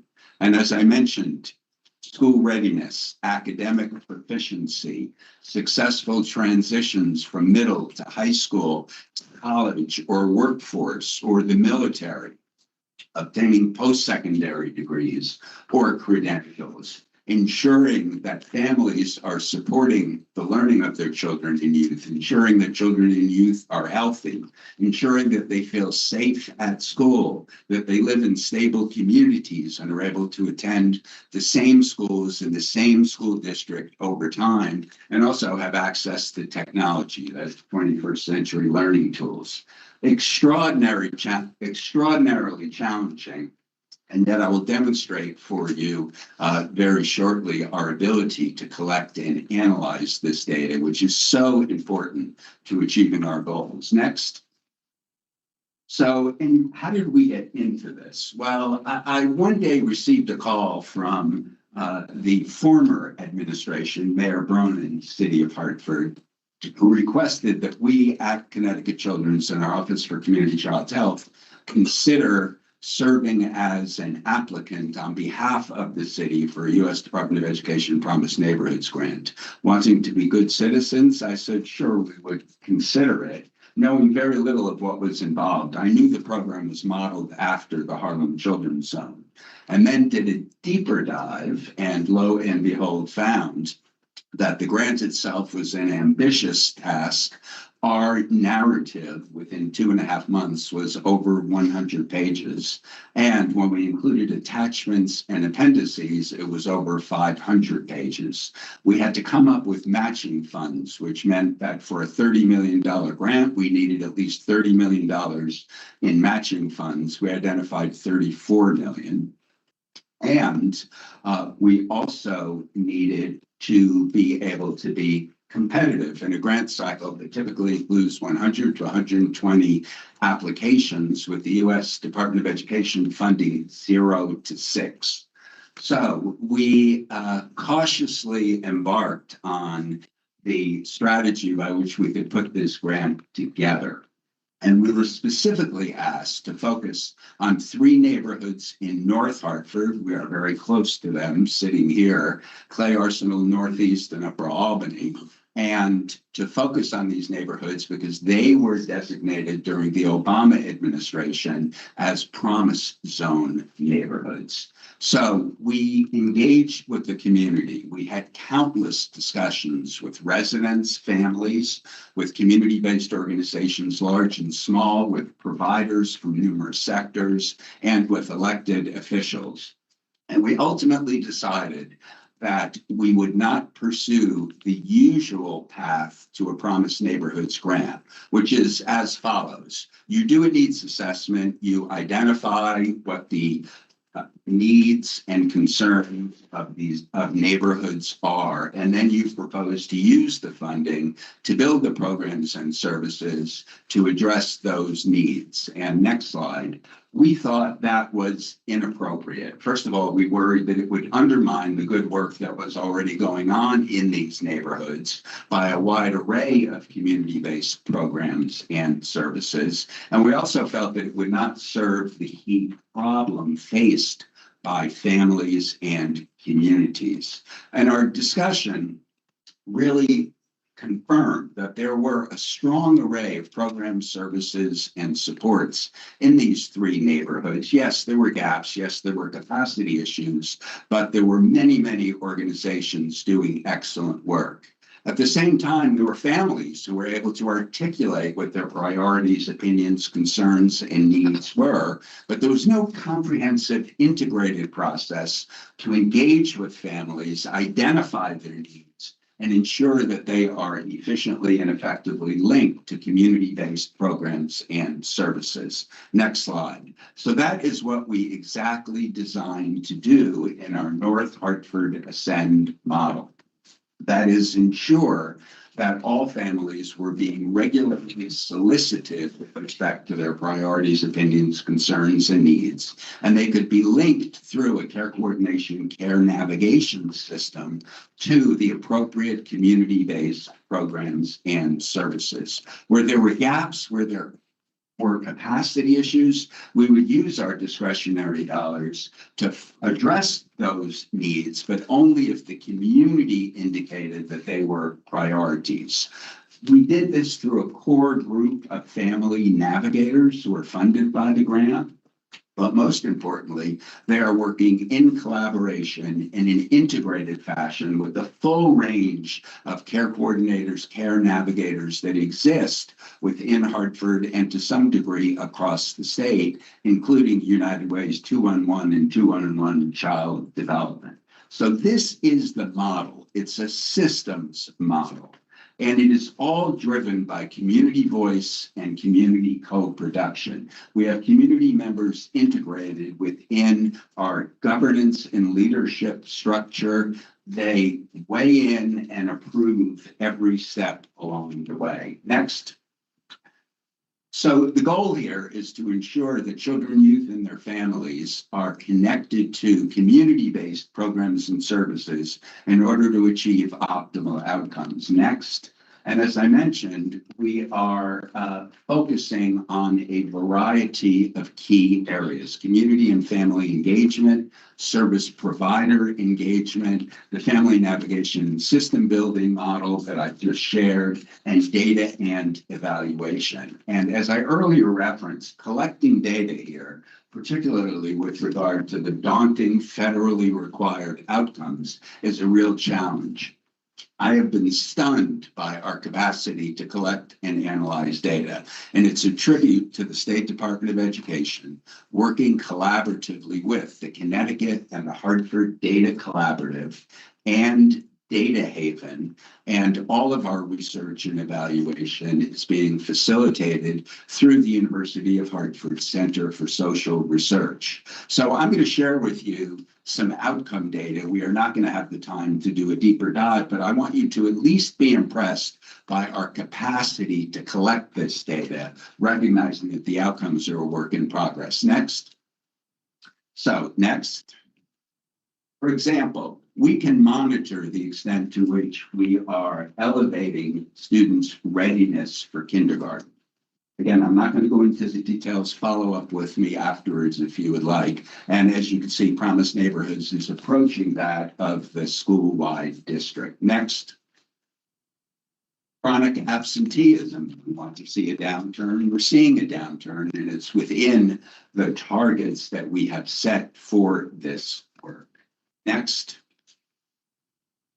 4-year adjusted graduation rates. And as you could see, while we are lagging behind in these neighborhoods from the outset, we are closing the gap and approaching our target rate. And next, we're not just looking at typical measures of academic performance. So here is an indicator of the extent to which students feel increasingly safe within the school environment, and you see that we are actually exceeding our expectations for this measure. Next. So in building a system, we recognize that a key factor is the extent to which community-based programs and services are working together, rather than working in a siloed, independent, often redundant manner. And we can show that through this work, we are promoting collaboration among community-based organizations and building a comprehensive, integrated system. We've used the technique of social network analysis, which has demonstrated that over the initial years of this grant, We are moving community-based programs, services, and resources from a vague awareness of each other to actually cooperation and coordination in their activities. And we are now beginning to see an impact on integrated activities. This does take time. And keep in mind that the first 2 years of this grant we're planning. So we're really only in our 3rd year of action, and yet seeing movement towards building a comprehensive integrated system. Next. And we have a variety of tools that we are using in this work, including a resource map.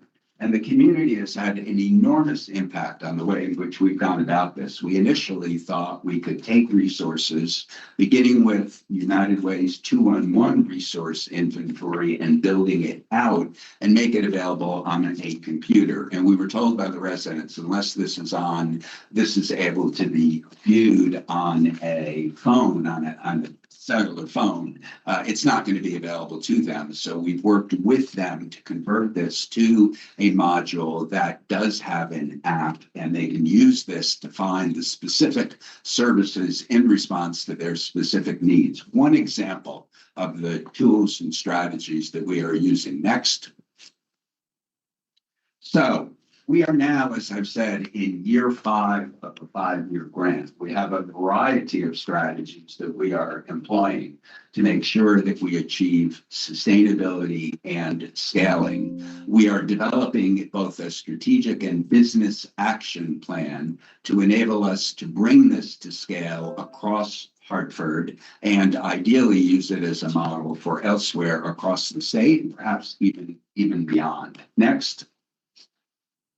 So why are we focused on this model in our advocacy? Well, I share with you a number of factors that describe the attributes of this model. It's innovative. We have sufficient emphasis and evidence with regard to community voice and leadership. We are leveraging existing community resources, not overpowering them with new programs and supports. We have an extraordinary capacity for data collection and analysis. We're able to demonstrate impact both at the individual level, although of course de-identified, and at the community level. We've shown through our social network analysis that we are building a system. We are taking a multifaceted approach to spreading, scaling, and sustaining this work.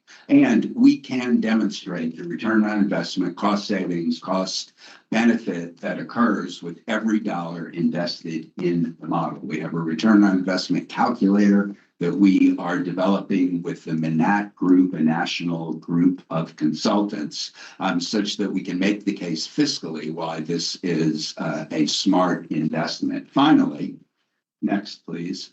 Let me just end with acknowledging the critical importance of relationship building and building trust. I've been working in Hartford since, if the truth to be told, 1981. I knew that we would be challenged in building trust for very understandable reasons. I underestimated the extent to which we would first have to overcome mistrust. And yet we totally understand the reason for this, and we have worked hard with the community to overcome mistrust and build trust. But I will tell you on a daily basis, it remains a priority. Let me end with 3 quotes that emphasize why this is so critically important. Stephen Covey, the business leader, author, these things move at the speed of trust.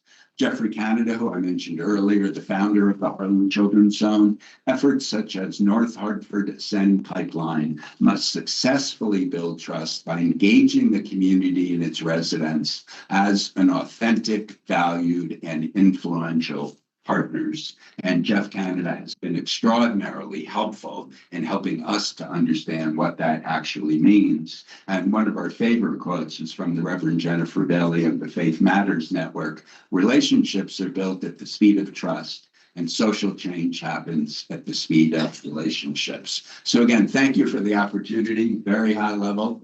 My apologies for that. But anyone with any thoughts, suggestions, questions, please let me know. We'd be happy to expand. Thank you. Thank you very much. questions or comments from the board? How do we get in touch with you, Paul? Sorry? What email address do you have? How best to contact? Yeah, sure. So I do have a Connecticut Children's address, but I'm officially retired. So William Dworkin Paul at gmail.com is the simplest. Thank you very much. I'll be getting in touch. Great. Thank you. I just want to say thank you.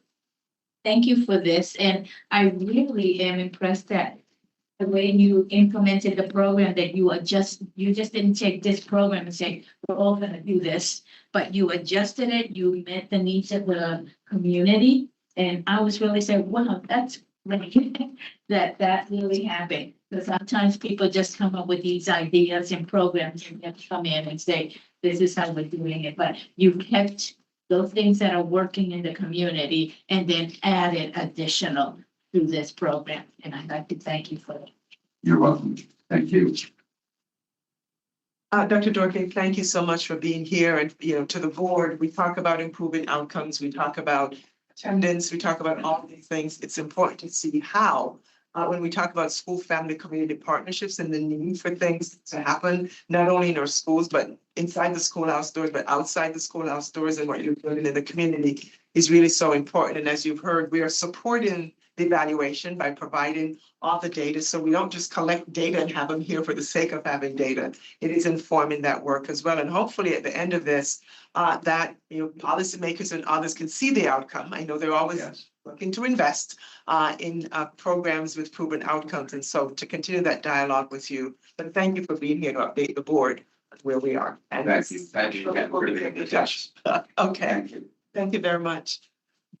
Moving to finalize my report, I'm going to ask the team for the Hartford Bridgeport and Special Education updates to join us at the front and of the room, and we'll walk through updates.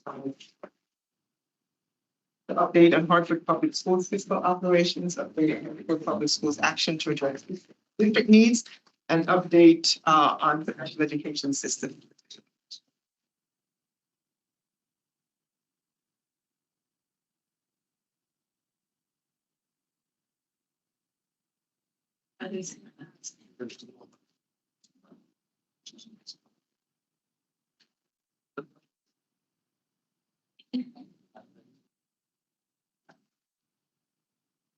Morning, everyone. It's good to see you all again. I'm Keith Norton, Chief Strategic Funding Officer for the department.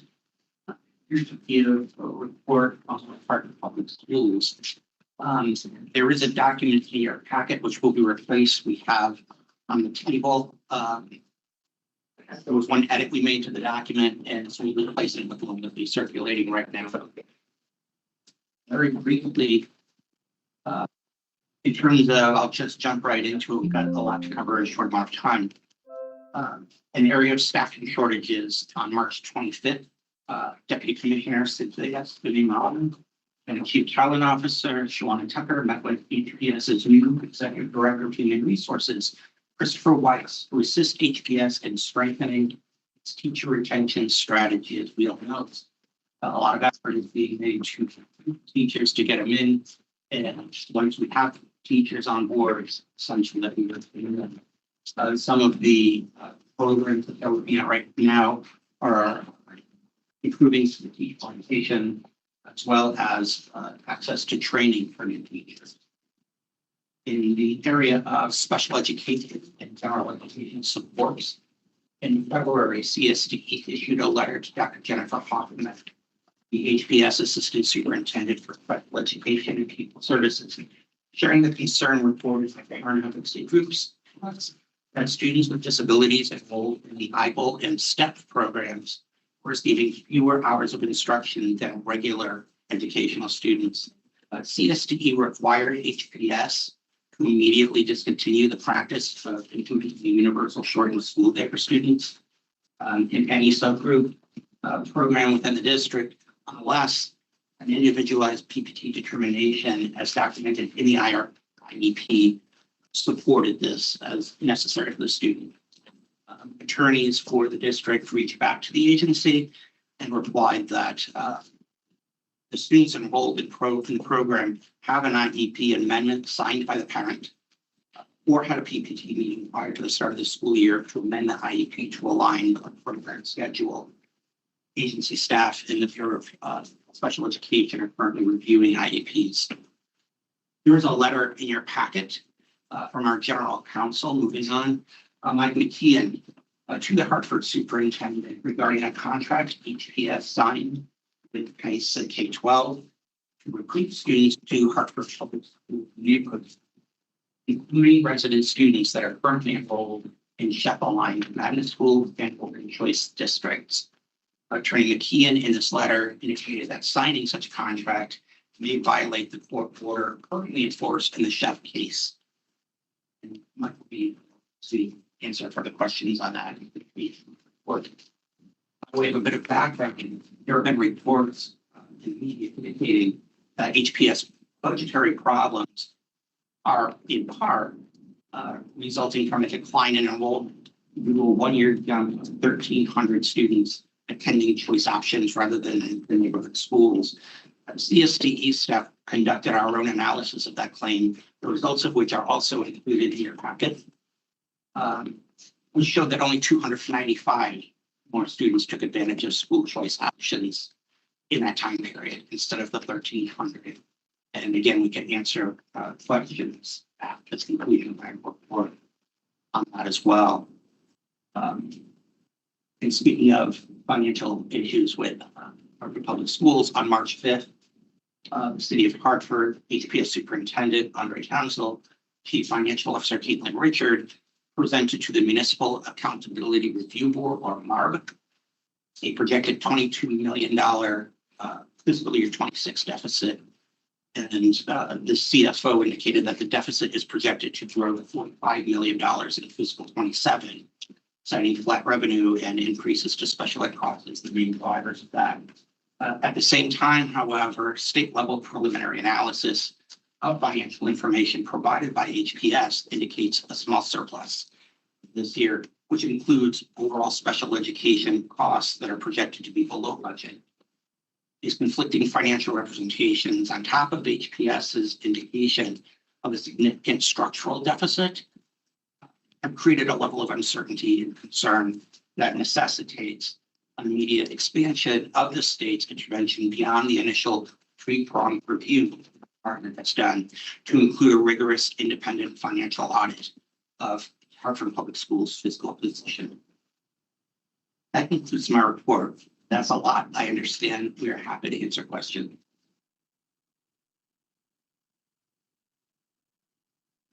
Answer the questions, perhaps predictably, but there was a lot of concern. I guess I wanted to start. It's where you finished, which is with this budget adjustment. Just to put the context, so the total Hartford school budget is what, maybe $400. Right. So these differences in the budget. So the total, as Keith just indicated, I guess the total budget for the Hartford Public Schools is about $450 a year. The discrepancy between budget projections that you guys have and the budget projections that the Hartford schools are coming up with are really large. There's something like 10% of the entire budget. It's a very large deficit, and I guess essentially no deficit at all. Do you have any sense of what is driving that? I guess in particular, given that you've been working with, pretty far into this budget audit, and in previous, we hadn't really seen an indication of this level of discrepancy before. I guess I'm trying to figure out where this gigantic gap between their assessment and your assessment converged. I think that one of the issues that we have now is we haven't looking directly at their budget. We've been looking at their financial operations, and instead of auditing what they are currently projecting in revenues versus expenditures. And again, if members that were here when this began a couple of years ago with this three-pronged review, it was based on concern reported very large deficits, and the effects of those deficits are going to be staff reductions. And it suddenly now we are in a position again when they're reporting very large deficits. It's very concerning. Hence, that's why information was requested from the district that the state looked at and we couldn't verify that. State cannot verify that deficit. This is why we're going to undertake this independent audit. You received any, did you ask them about this number? Do you have any preliminary indications of what?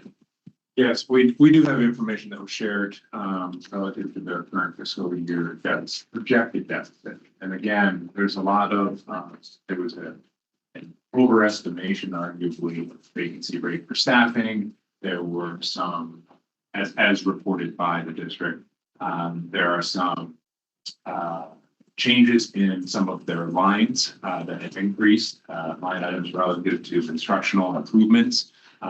Again, as Keith had said, we weren't monitoring their discretionary budget decision-making. We were supporting them build those structures, financial processes by which, in particular, at its origin, were to support for the drawdown and effective use and implementation of grant funds from state and federal. This is their full operational budget. Those deficits around. We really need more information on in order to understand, again, the source of their claim run by 6 by the end of this. It's obviously very important to figure out whether in fact there is a 10% deficit or perhaps none. So hopefully we can solve that. All right. My whole life, I'll keep going. Apologize to everybody for delaying our lunch even further. I wanted to ask, I guess, about the recruitment question, where I guess I had the letter from Attorney McKeon, which is also British packet, though I seem to have misplaced it somewhere. But basically, the issue is that they hired this firm, CASA, that helped them with recruitment. I guess I was just at the same time, and you look around and you see that there's a lot of efforts made by a lot of schools in the Hartford area to recruit students to their schools, Magnet and other ones. And I was just curious what makes this particularly, I guess, are there other districts that are using this? Well, the problem in this case is that Hartford and signatories have CCP, the Confidential School Choice, which settled in great detail the ongoing SCHEF litigation. Superior Court has issued a permanent injunction on that CCP, which gives court a 10-year jurisdictional window. And pursuant to that, the plaintiffs can go to the court and say, hey, this is a material deviation from the agreement and the open litigation.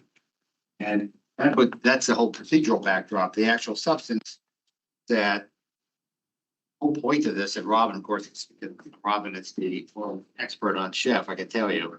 But the whole point, thrust of it was to provide school choice to these children. That was in order to comply with the state Supreme Court's decision back in 1996, which held that we have constitutional duty to ensure that students are provided with equitable education, we're not racially isolated. So the whole magnet school colony, this colony of magnet schools has been established, the choice program, technical school, catch basement of Hartford. They've all been established to be part of this, these opportunities that are available to Hartford kids. But now Hartford, and part of the agreement is that there's certain percentages that we have to hit with respect to offering availability to these children. If Hartford's going and pulling kids, trying to pull kids out of there, we're going to impair our ability to satisfy our requirement of the court ordered settlement.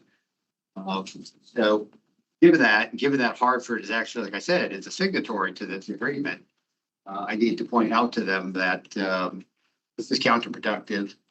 It could result in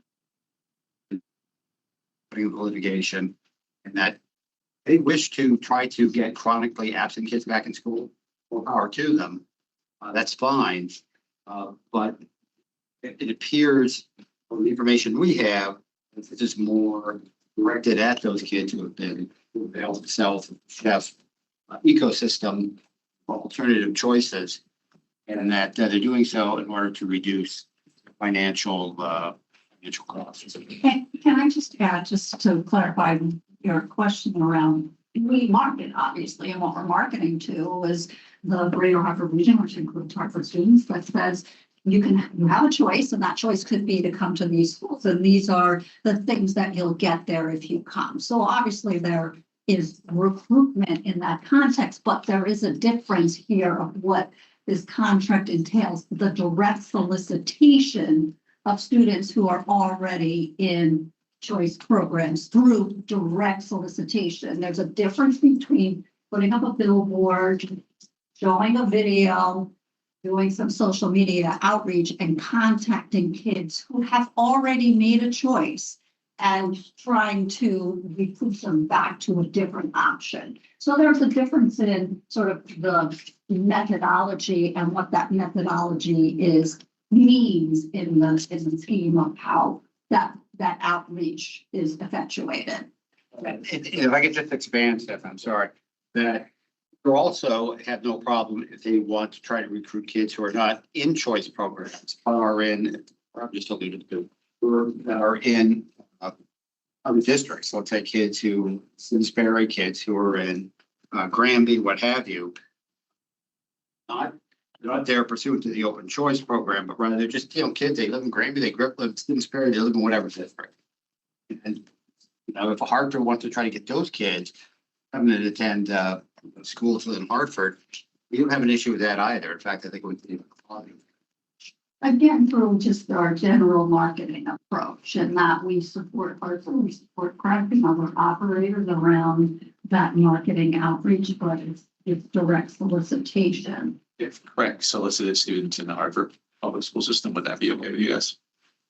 If they Directly solicited, yeah, let's say a magnet school is directing all students who enroll in the Hartford public schools. Yeah, we don't, that's not the process for how we as an ecosystem outreach to families. I'm just trying to figure, to me, I guess, when I think about school choice, it's like it's marketing. I agree that there's a qualitative difference between reaching out to a student directly and putting a billboard on the bus. At some level, they're both ways of paying money to try to get students to come to your school.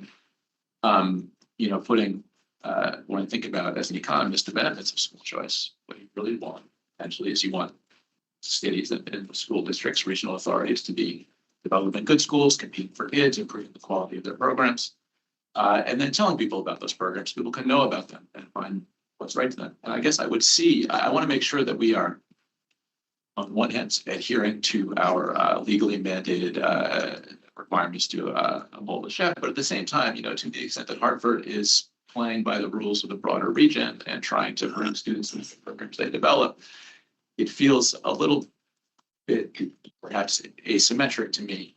We want to make sure that they can serve, if the Hartford schools are right for some of those kids, then those kids should be able to go there. And it seems, I want to make sure we're not handicapping Hartford public schools and their ability to recruit students who may benefit from that programs, right?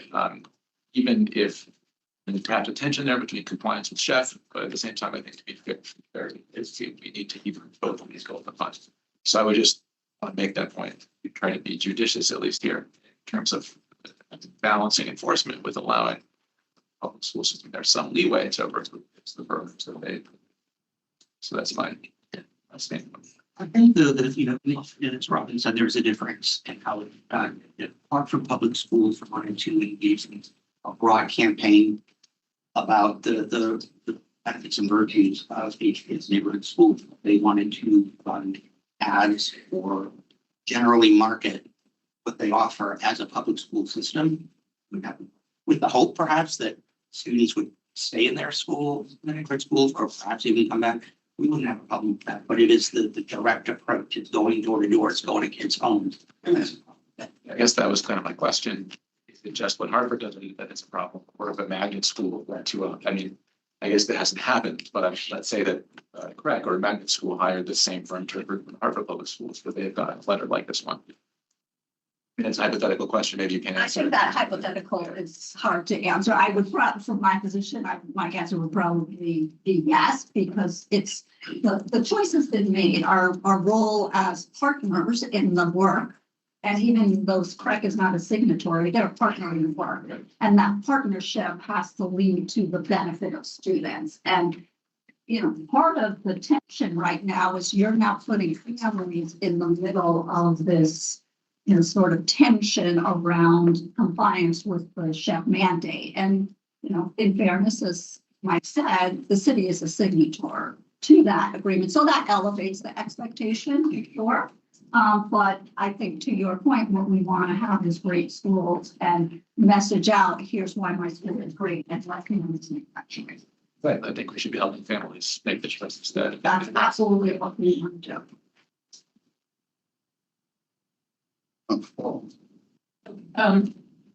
I realized that the letter came on or was dated on March 23rd, so perhaps Hartford Public Schools is digesting it. But to the extent to which there's been any conversation about it, are we kind of on a path to a shared understanding? Or Very good soon question. to tell? Yeah, it's a very good question. I have not received any response from the superintendent. However, interim, we did have a I and others from the CE as well as the representative from the AG's office did have a virtual meeting with the Department of Operating Council. A couple of other attorneys on this. Just about this in general. He had not yet, I had copied him, of course, in my letter to the superintendent. He had not as yet read it, but I explained to him what was all about. So we did have preliminary discussion about that as well as other aspects of the SHEP agreement. And we would meet again. That's essentially all that happened. And I also just wanted to put in the space as well that the superintendent was not surprised by it, because I personally called him. So he knew that this letter was coming and assured him that any questions that he had, that certainly here to work through answering those specific questions with him directly. So I don't think we've gotten anything formal yet on that, but that's the process. Thank you.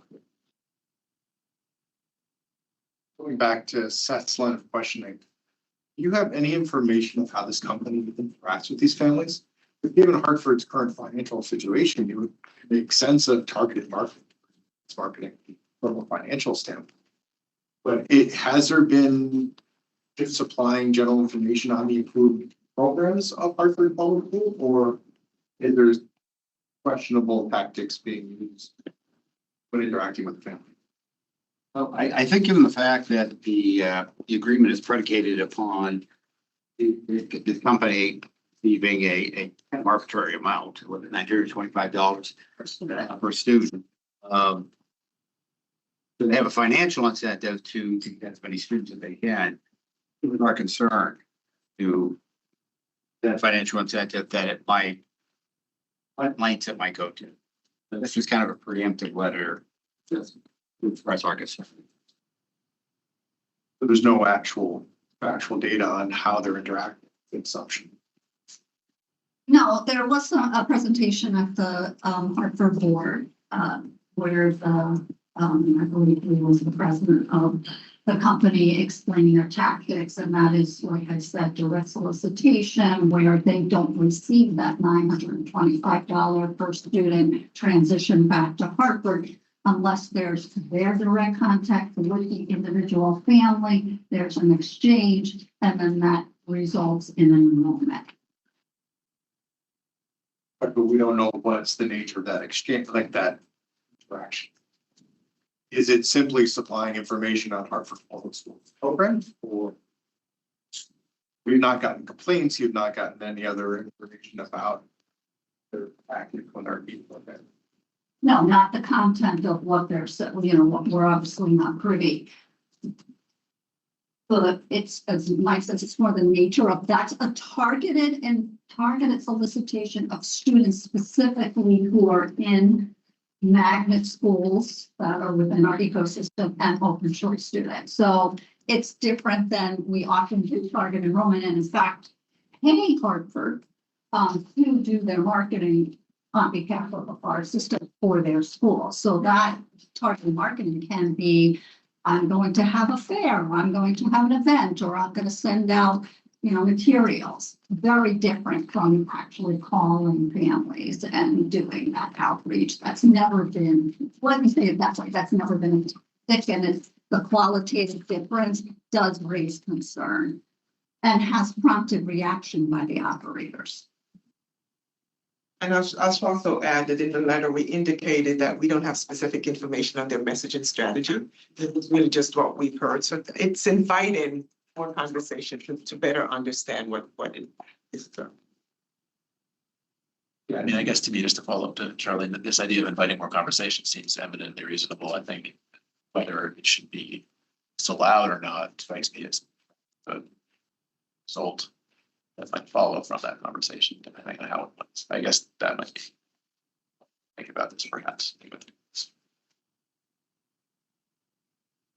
Right, thank you. Moving on to Bridgeport. Thank you, Commissioner. Good morning, Board.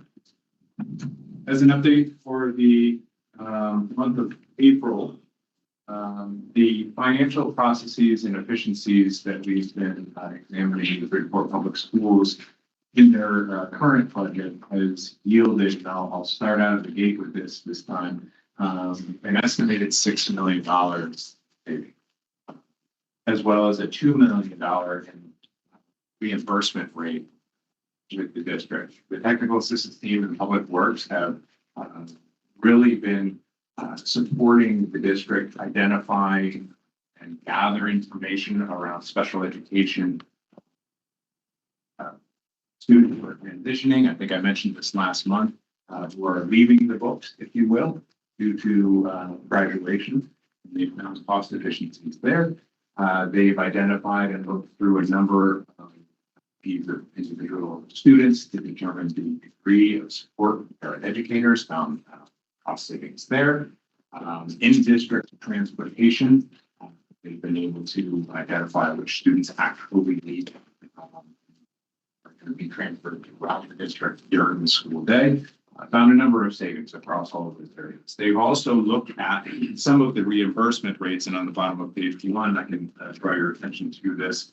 The Medicaid reimbursements in the last year as a direct intervention with our technical assistance team has found about $500,000 reimbursement rates. They've also worked with the Medicaid provider to train up staff members to review claims that have been issued as a part of the district's health insurance to save. Well, they've identified 2.2 million and were able to recover $900,000 for individuals who were not actually on insurance within the last 20 years. Might be associated, family member that's no longer but still taking claims to the district. So a number of these efficiencies that have been identified directly due to the work of our technical assistance team are equally aiding for the superintendent to ensure that his team is gathering this information across the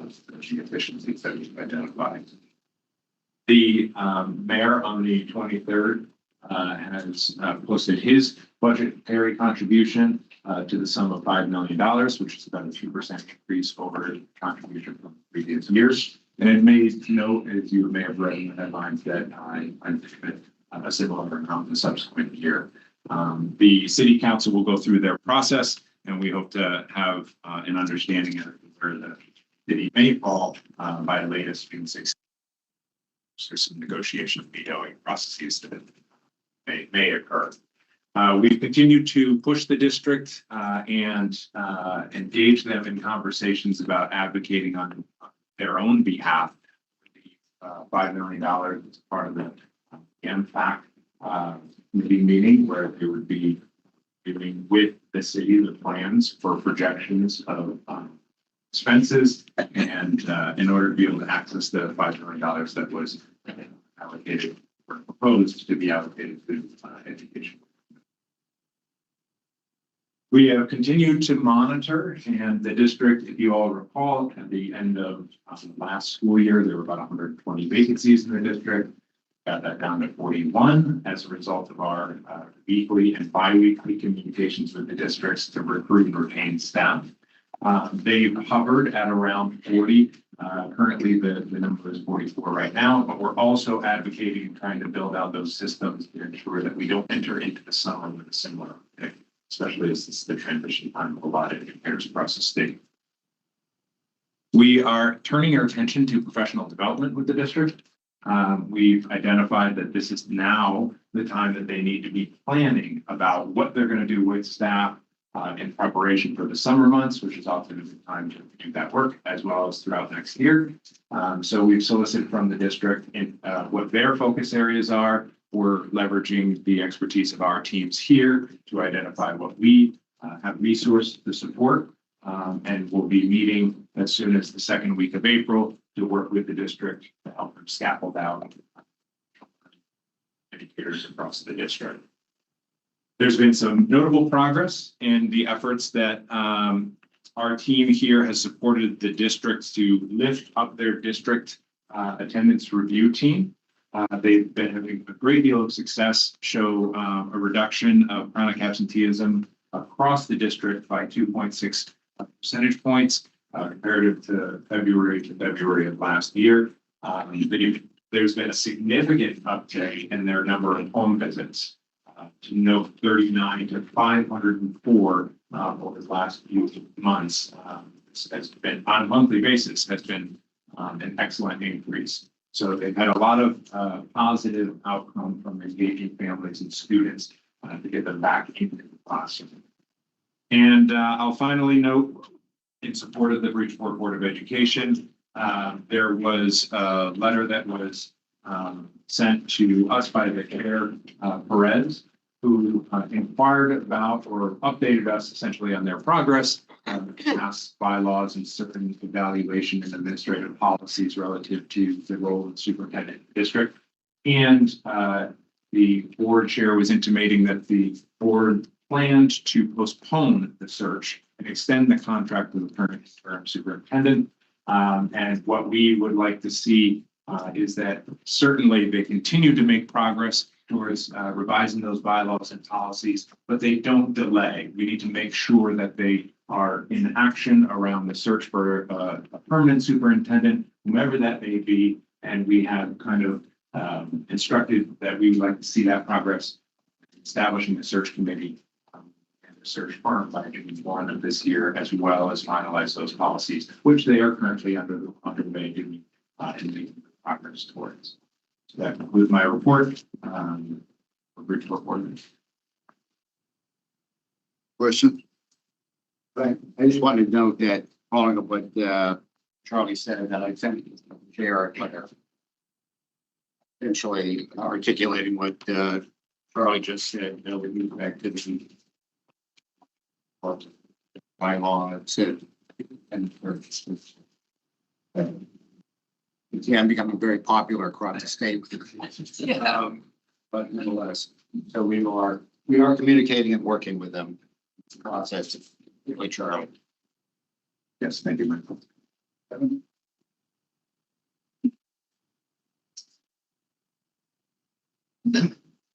Gave me a microphone because my aging vocal cords just don't work on that. I'm glad to hear that you're still following up on the superintendent search. But just, a comment that June 1st is the goal now, right?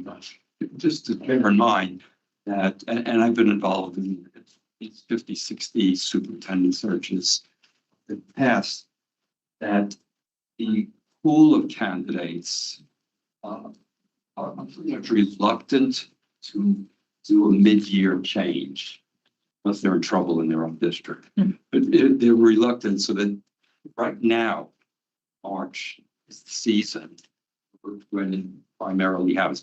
The earlier you can get started on getting into that season, the better off you are. If you wait too long to the year, you actually lose candidates that might be a good match. So if it's June 1st, I just want to bear in mind that your goal is to have somebody in place January 1st. It might be reluctant pool. I mean, a pool of people who just would say, I'd love to go to that district, but I'm not leaving my district in the middle of the year. Look at the time like that. Getting started early, I think is a great idea. Because I know Bridgewater, things get delayed. We, Attorney McCann and I met with the district at their urgency to get this process started. They knew back then, in January, that they could proceed with the hiring of search committee. Still has not occurred.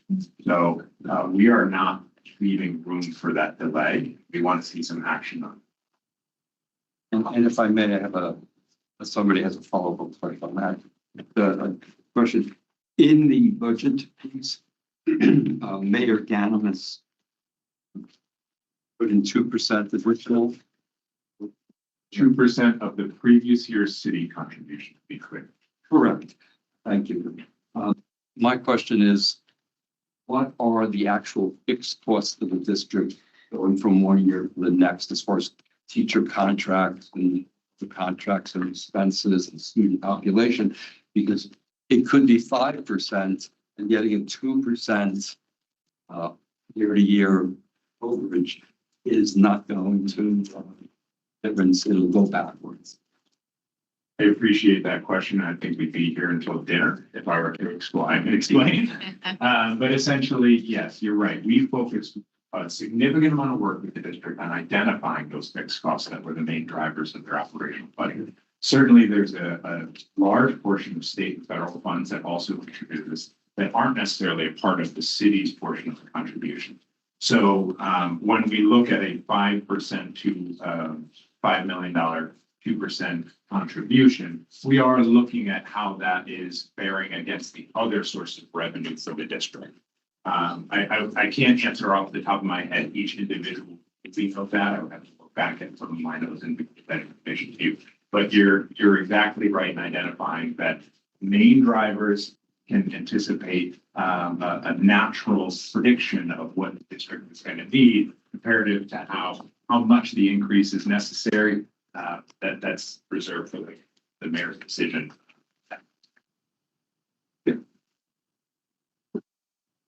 And thank you, team. Final presentation, I know we'll be fast, is an update on further education. Very brief. Good afternoon. Commissioner and Vice Chair Benham and members of the State Education. Today, we're providing an update on our special education system review, as well as the Bureau's highlights grounded in a commitment to unlocking lifelong potential for students with disabilities. This work focuses on 4 key areas. That's leading with vision, improving infrastructure, activating strategies for instructional impact, and ensuring effective accountability and implementation. Together, these efforts are driving greater coherence across the system and more efficiency and support for districts, students, and our families. I'm going to introduce Ron Simkowitz, our division director, who oversees the day-to-day operations of the bureaus, to speak a little bit more in regards to the actions that we've been taking to the agency. And may I just ask Catherine, you joined us last month, so get the table as well. A big part of the work. Good afternoon, everyone. This slide should look familiar to you. Across the top of the graphic, we have all of our 4 identified areas. Just wanted to mention this is a very busy time of year for the department as a whole, as well as our districts related to fiscal procedures. Our IDA application at the federal level is active now and for public comments. We've been making rounds with our interest holders and gathering feedback and input for our submission in May.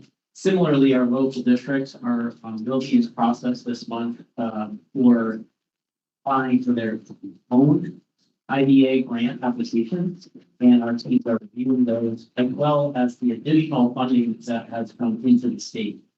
So quite a bit of work, and we're working to ensure that those activities are aligned and prioritized with our districts.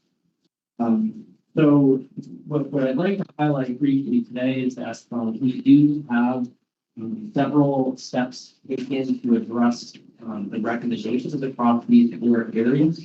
We have activities related to process called process mapping scheduled for later this month, which essentially takes a guidance document from concept for publication and working to map that process, not only in the Bureau of Special Education, but across our partner departments in the agency.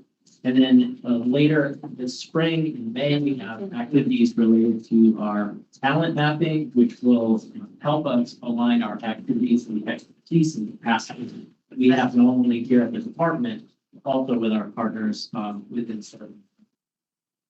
We're excited to move forward with the assistance of additional capacity in the legal office. Our attorney two position is, we have candidates identified for interview and these are being scheduled currently. And our next slide shows an update of our dispute resolution activities. As mentioned last month, our volume of complaints received continues to be on the rise. In March alone, we received 40 complaints. That's roughly 2 times the rate that we typically receive in past years. This is a time where I'd like to acknowledge and stand up our investigators who, in the month of March, completed all of the investigations within the 60-day timelines. The next graphic shows you our ongoing pie chart where we continue to have 99 out of 103 complaints within this cycle that have been unturned. As mentioned in our previous presentations, 2 of those late reports were from the previous year. So we're really proud of the efforts that our staff have been undergoing under Catherine's leadership as our bureau chief over the last year. And also wanted to mention that our team is anxious to increase our capacity. We do have 2 retirees that we're in the process of replacing and interviewing as well, in addition to the legal position. We're happy to answer any questions. I also wanted to mention that we do very closely monitor the themes for districts that are cited in the complaints where there are corrective actions. It helps inform our training and professional development for the 26-27 school year, which we're finalizing our process with our partners at CERT, as well as the Rice Alliance and other partners like the Connecticut Parent Advocacy Center, who's our parent training and preparation center in the state.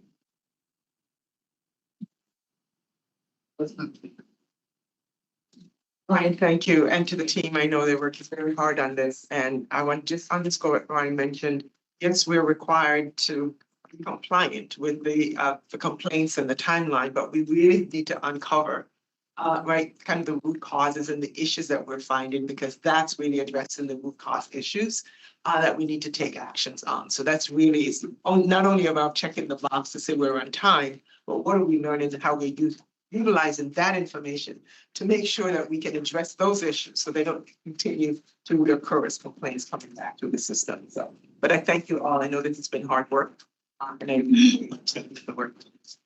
Very much. Thank you. Thank you, Mr. Harris. No. It's now 12:10. I'm going to choose to keep going because I think we can finish our meeting. Everything without having a break.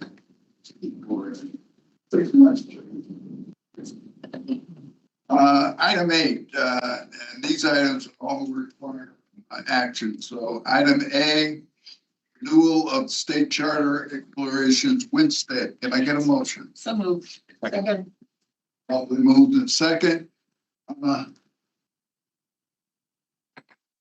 Then, so.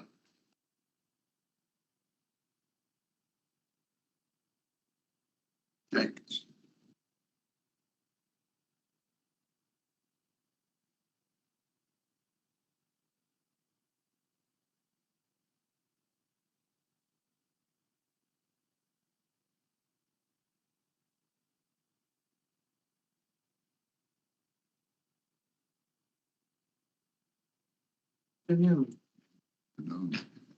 Chair.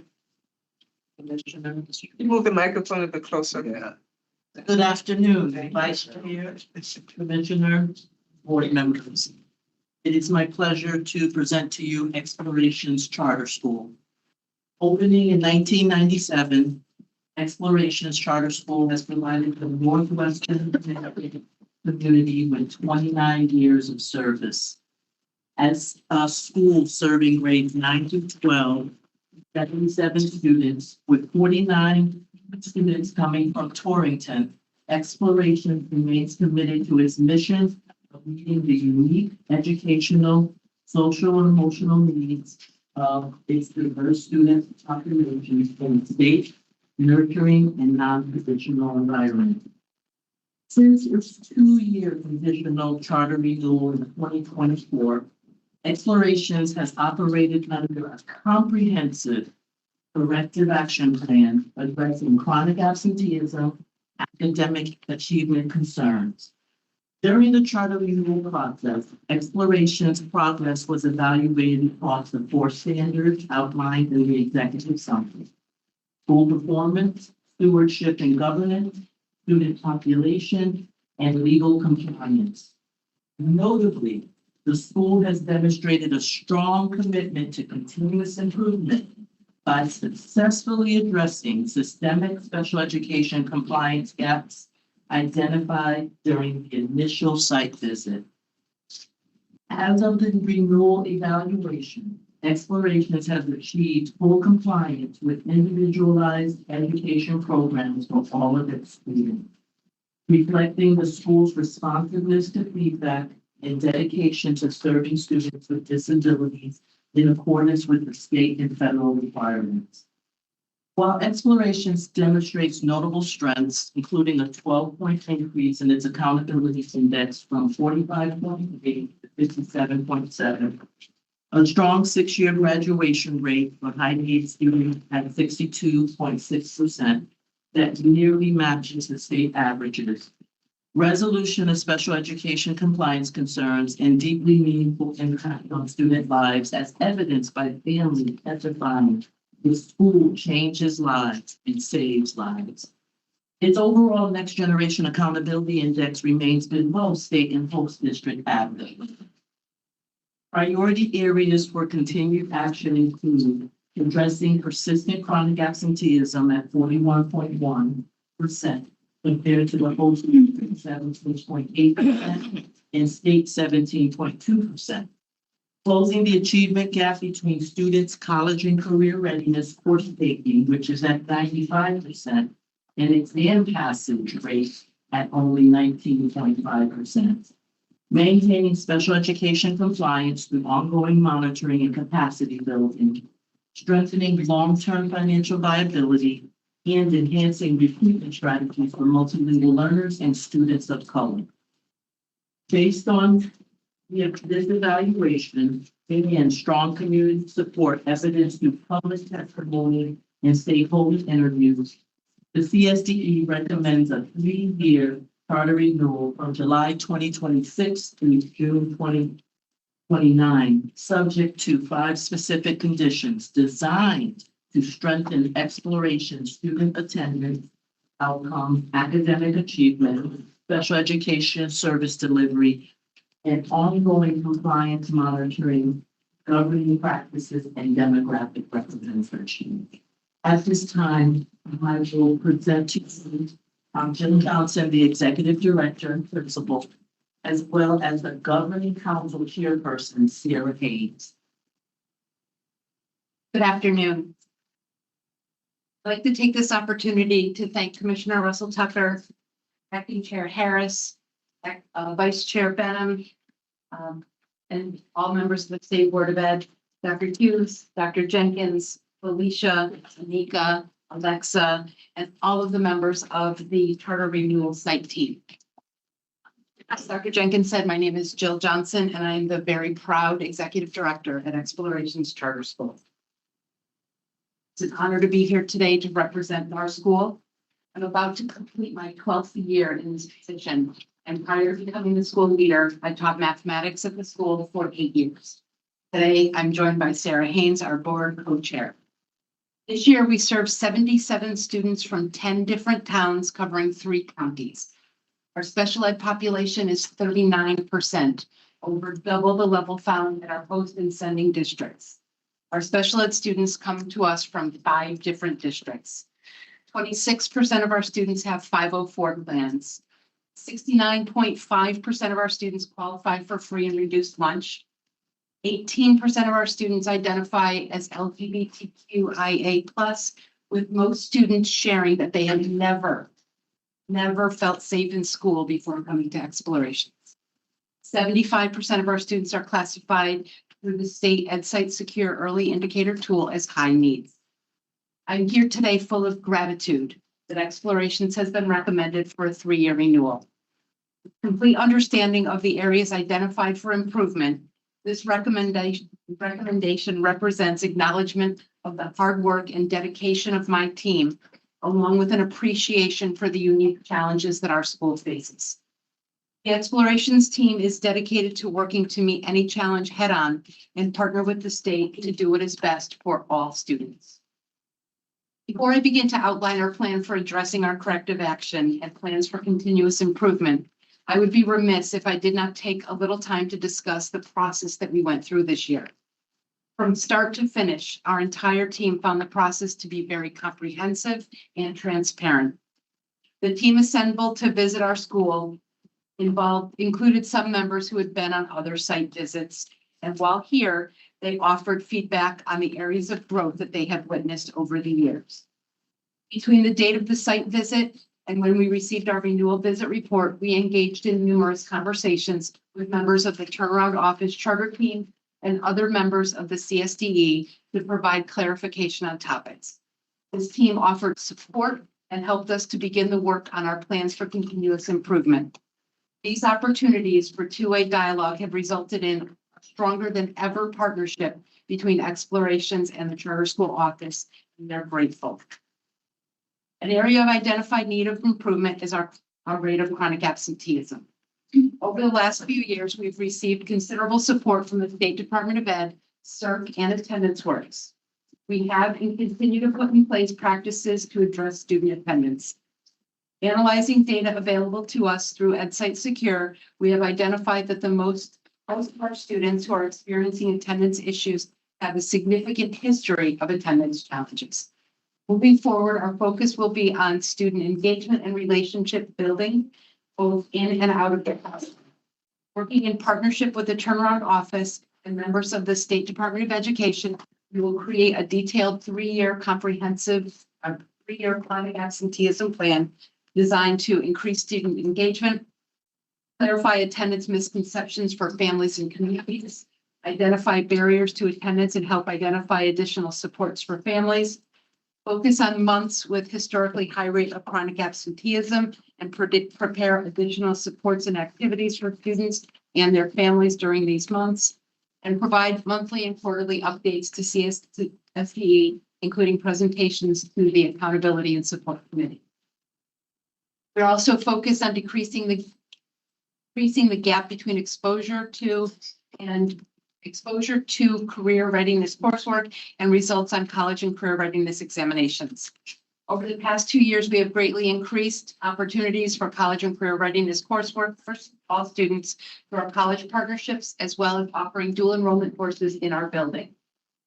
While working in partnership with SDE, we will create a 3-year plan which will develop a process for tracking instructional fidelity and consistency, work with staff to ensure connectedness to post-secondary opportunities, work to ensure that these opportunities are included in instructional units, establish key performance indicators, using data teams and PLCs, analyze assessment results to inform instruction and identify additional support, and report improvement updates to CSDE and the Accountability and Support Committee.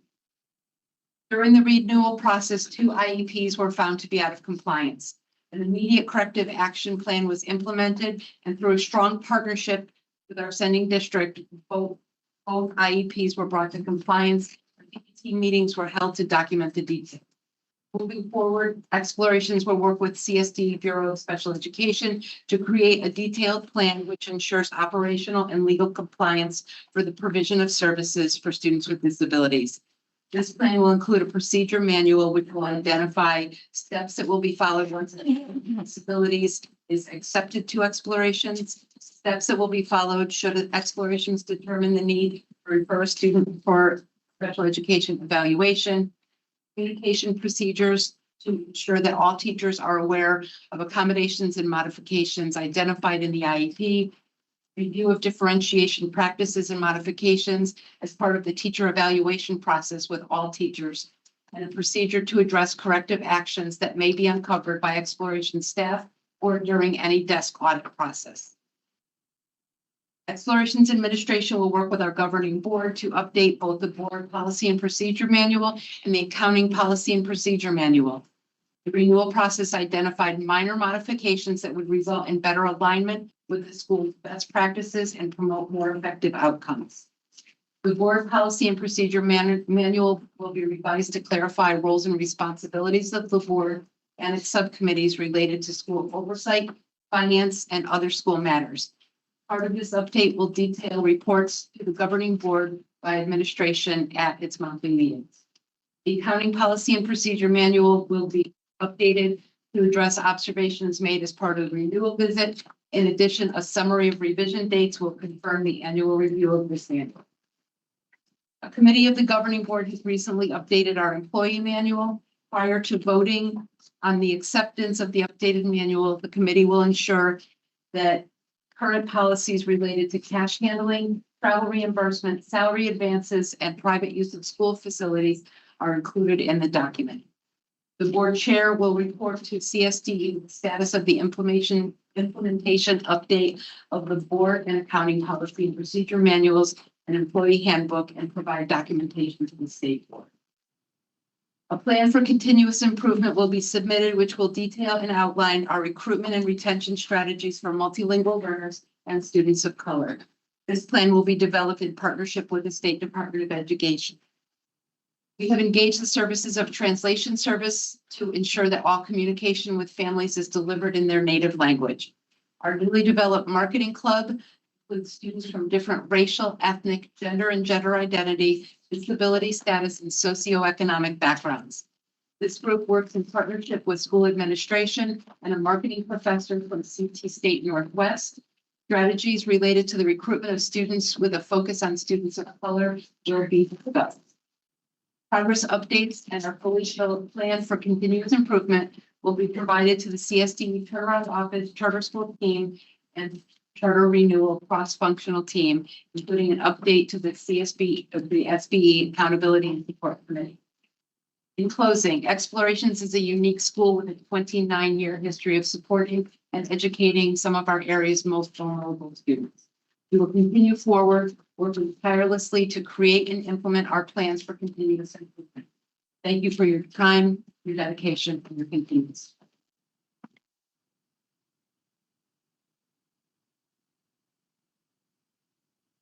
Good afternoon.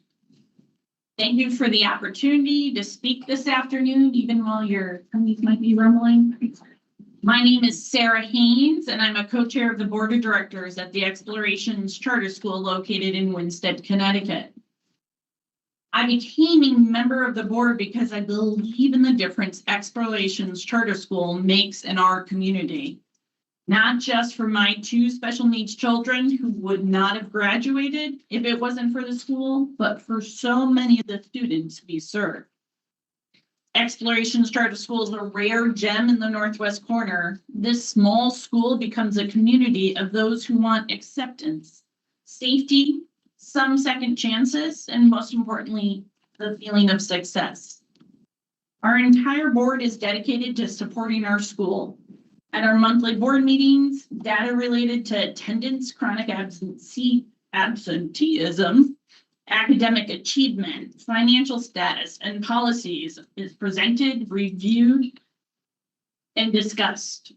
We continue to work collaboratively with our administrators to think outside the box to meet the needs of our unique school and its students. Yearly, we meet with our auditor who meets a comprehensive presentation.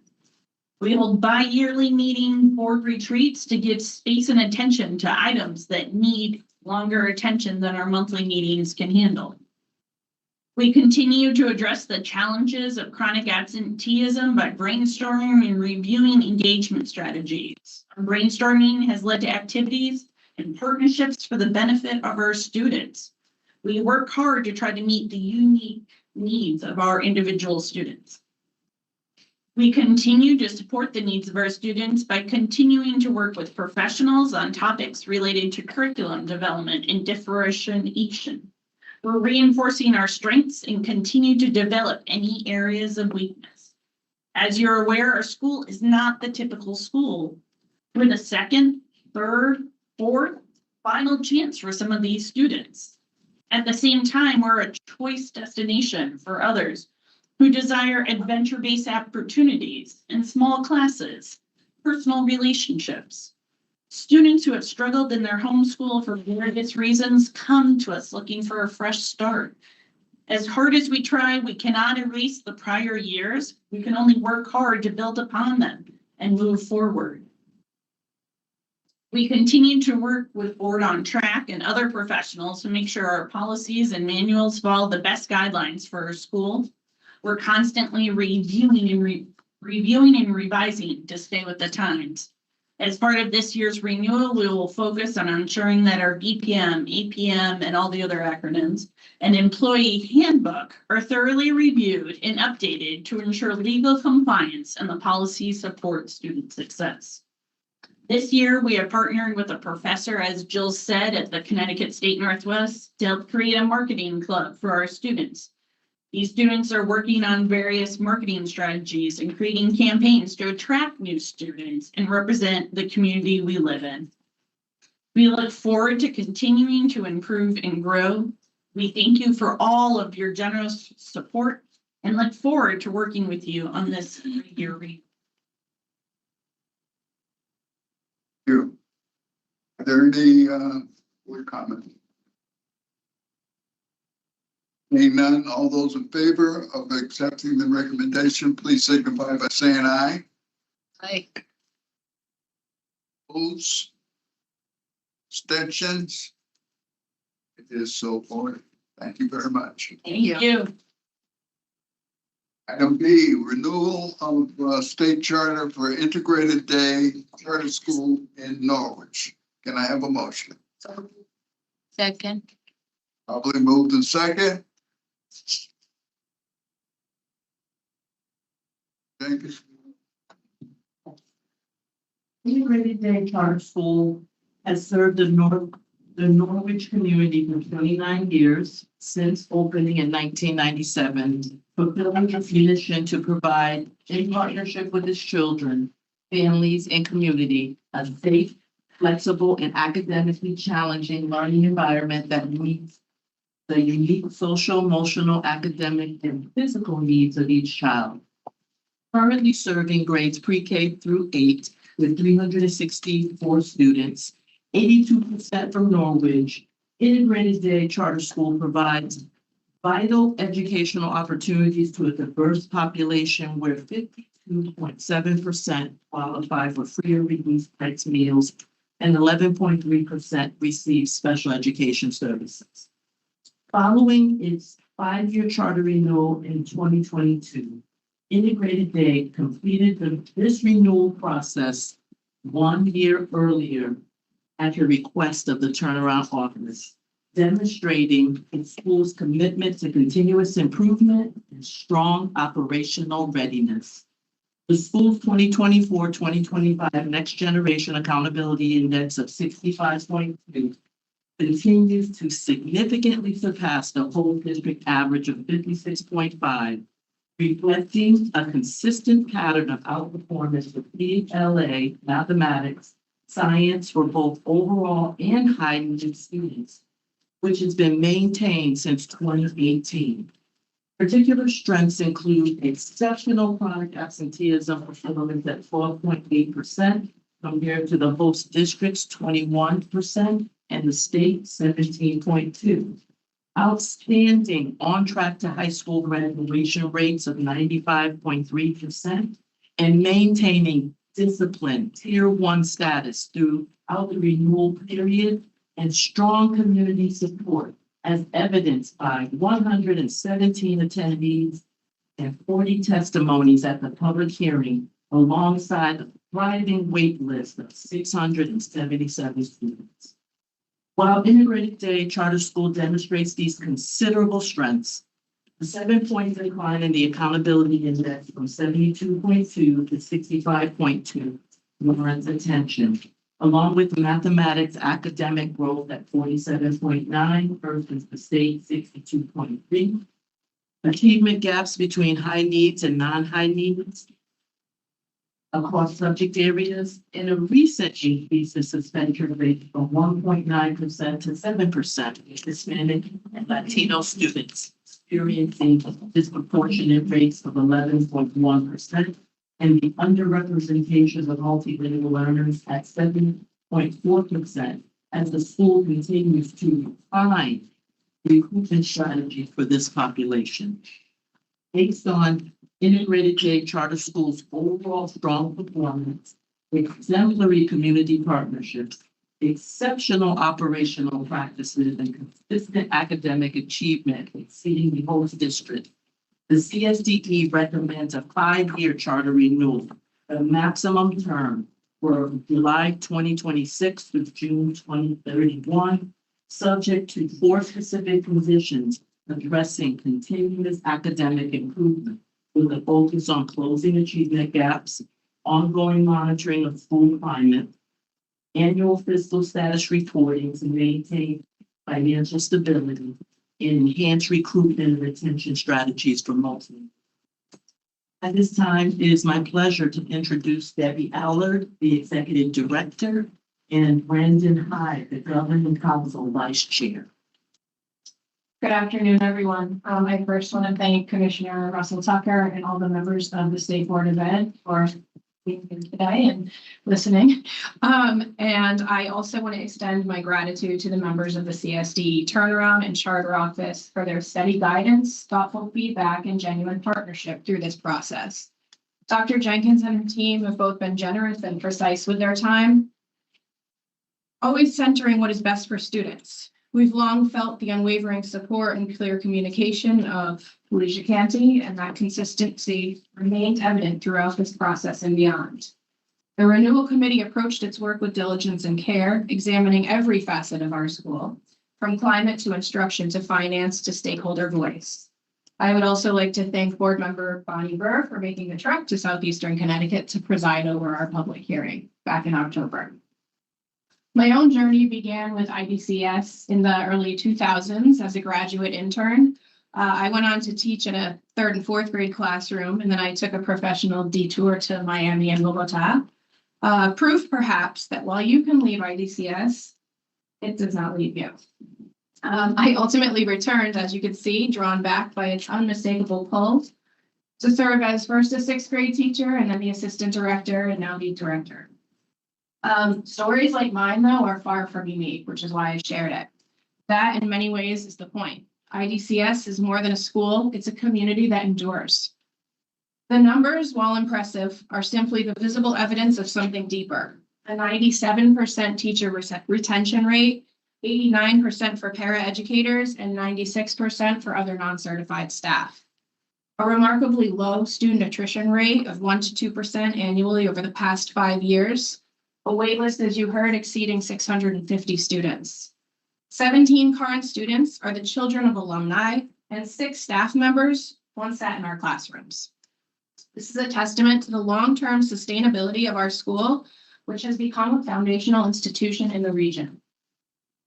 A class of 2025 whose 42 students collectively spent 275 years at IDCS, including 16 students who attended from pre-K to 8th grade, accounting for 160 of those years.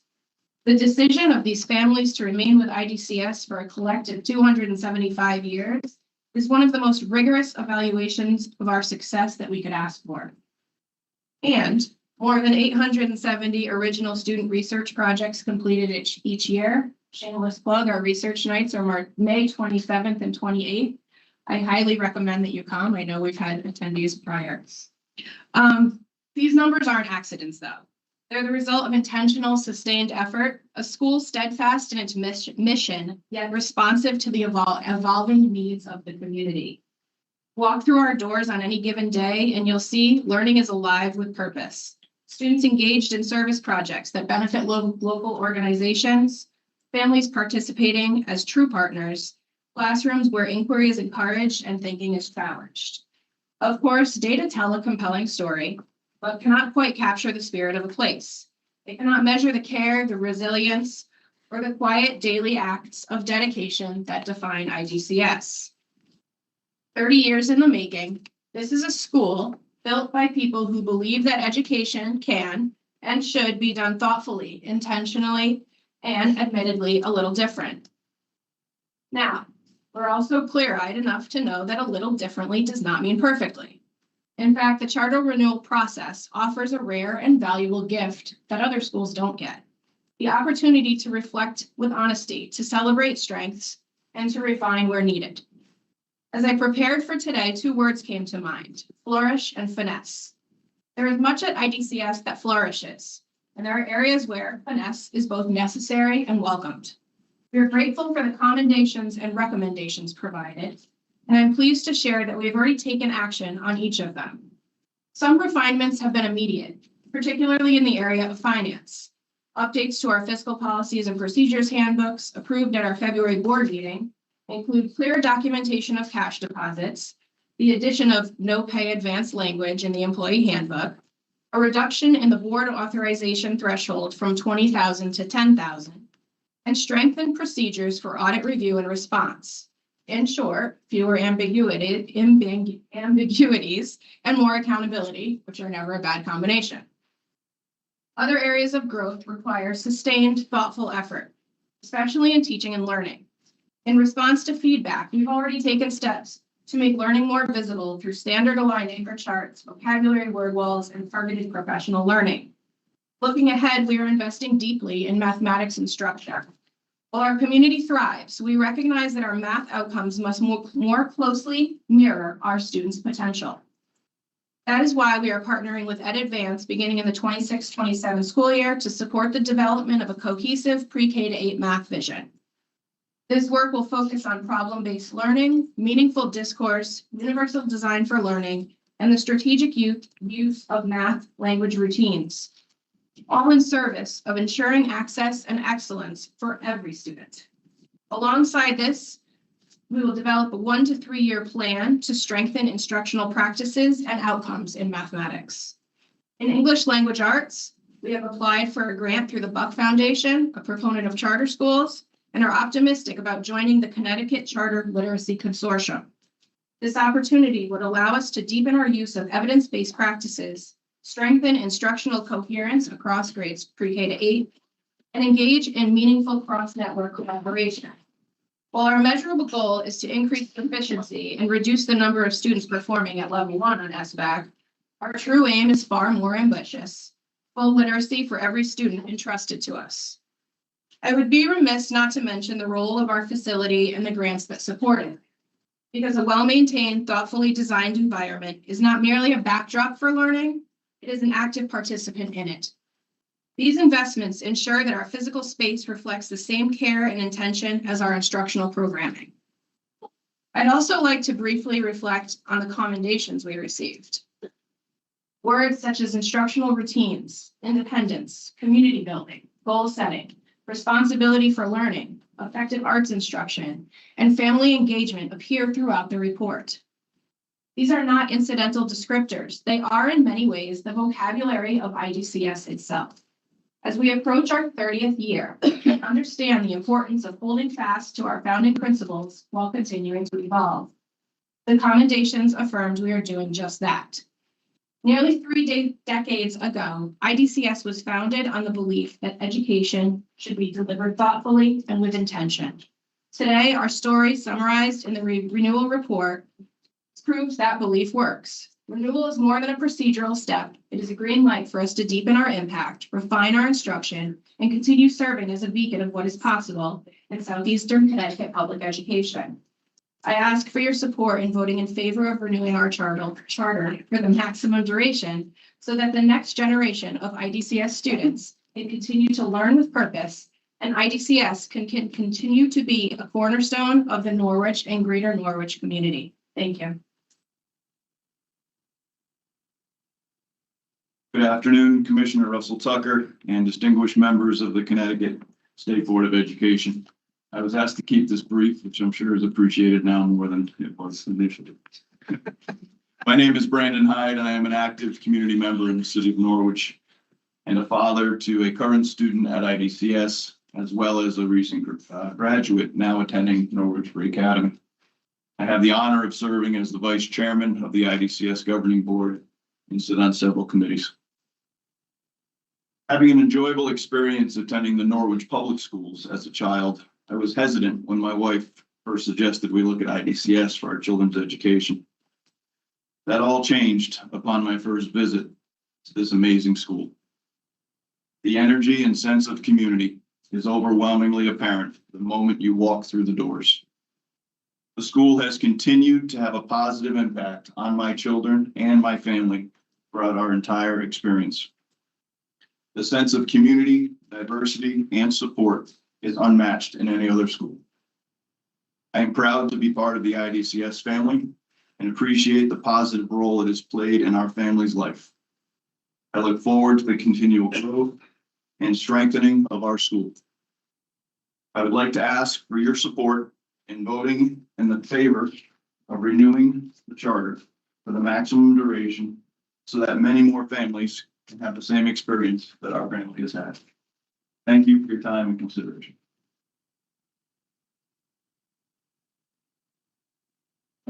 Members of the board, any questions, comments? Okay. All those in favor of the motion to approve integrated day charter school in Norwich, please signify by saying aye. Aye. Opposed? Abstentions? The ayes have it. Congratulations. Thank you very much. Thank you. Item C. The adoption of the Connecticut Educator Preparation and Certification Board's 2026 proposed revision of the regulations of Connecticut State Agencies, Section 10-45D-615. There they are.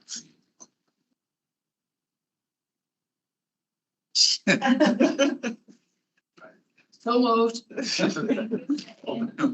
Okay. We moved and seconded.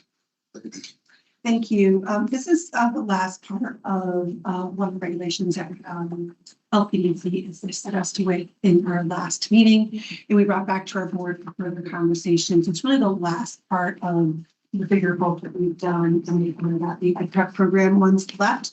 So we're really just looking for we were just removing a section at the end and then to allow to sunset, and the portion was removed at the end with the original, just going into the duration of initial educator certification, may be extended for an additional year by the commissioner of commissioners designee for good cause. I'm sorry, after good cause upon the request of the employee agent, and just stopping it there. It's really just a cleanup of the language for me for the importance.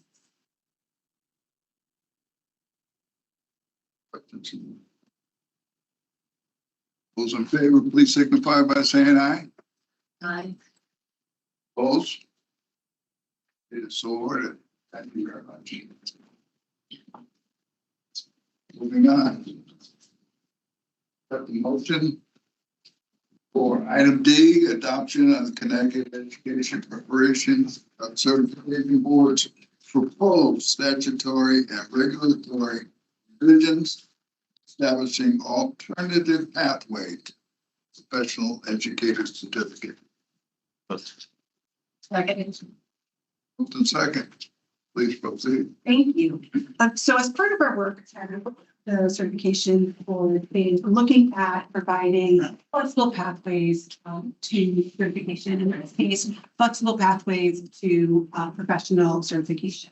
So as we know, Public Act 2441 had removed the provisional. So we go from initial to professional within about a 10-year span, and looking at how we can go about keeping that in path. It's been getting a master's program to move to the professional certification. What we've added in here, both the legislation and the supporting regulatory language, is that there are 2 additional alternatives added in. So we're keeping the master's degree and adding a total of 30 credits in an appropriate subject matter area beyond requirements of initial, which provides more flexibility, and then complete a total of 9 credits in an appropriate subject matter area beyond initial certification, in addition to holding some national boards. These would be 2 additional ones added into the original and providing some level of flexibility and choice for the candidates as they move from initial to professional. Questions? Questions?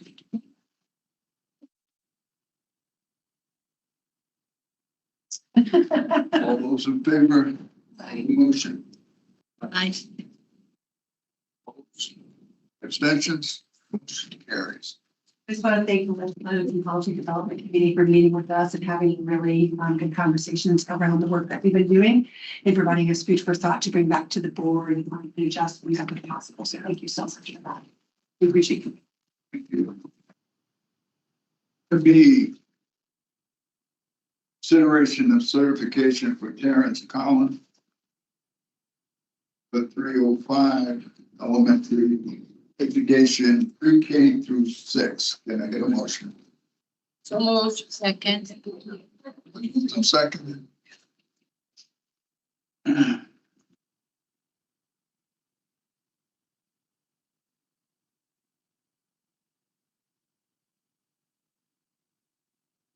afternoon.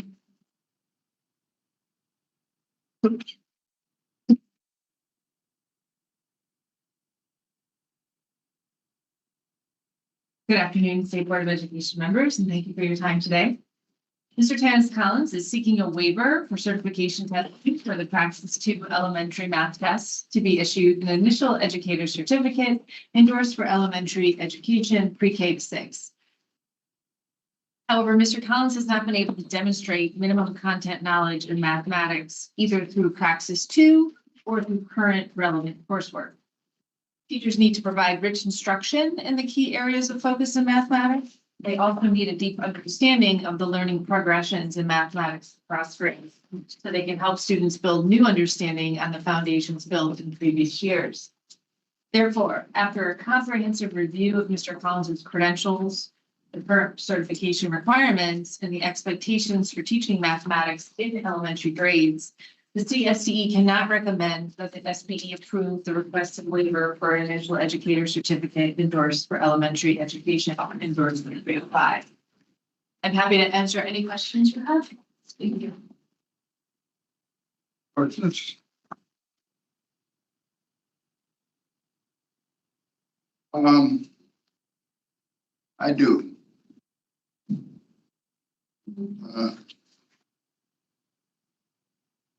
I heard his presentation earlier, and I did read your recommendation. The recommendation coming from other agencies that carry any weight, but I mean, it's part of your report where you said Craig strongly supports his candidacy, highlighting its strong instructional skills and deep commitment to student success. That's correct. And we wanted to make sure that we created an overview of his whole self as an educator. But our office, our agency cannot recommend because it's not discrepancy. Because of that score. Correct. Because we understand that, with the 305 elementary 1 through 6, he can be responsible for teaching mathematics as a part of that certificate. So we could not recommend, and because of the scale score of 138 it's 19 points below the passing score, which does not qualify him for the practice bridge or is well beyond the standard error measurement of passing score. Is there an alternative for this man? So, I mean, technically, there's alternatives. Yes, there's a couple. We could, break down the mathematics test, which we have done. And if you wanted to compensate with, say, coursework with a grade of B minus or higher, we could definitely recommend after that. Or based on his experience as a grade 6 ELA teacher, we could create a pathway to the middle school English certification for him. We have past foundations of reading as well as the reading language arts portions of the elementary tests. So we're confident his skill set lies in that middle grade English reading language arts area. English. Correct. Not for math. That's correct. We can create a pathway that way. And we've already talked to Mr. Collins about this pathway as well. But we said, he requested that we bring this in front of the board, which we were happy to do. But we are also in regular communication with him. So in the event that today happens without a recommendation, then we will work with him directly to create a pathway to the middle school English. And he also has a master's degree in technology education. He also is teaching technology education this year. So we could definitely also support him in adding an additional endorsement in technology education as well, once we get that middle grade English endorsement complete.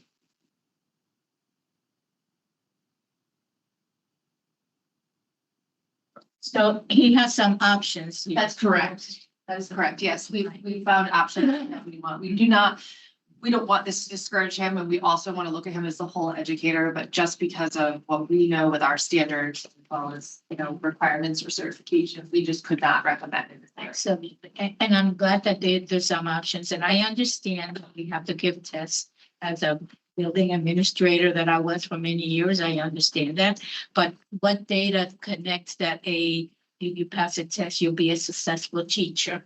There's not much, but is there data connecting those two? I mean, we also have to look at that too. And that's why I was just concerned, and I'm glad that you mentioned and stressed the different pathways that we could take.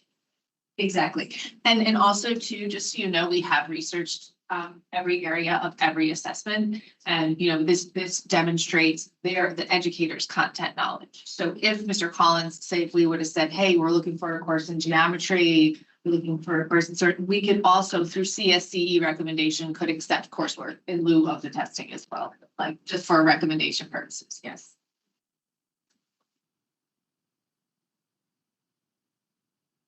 Questions? Hearing none, seeing none. All those in favor of the recommendation, please signify by saying aye.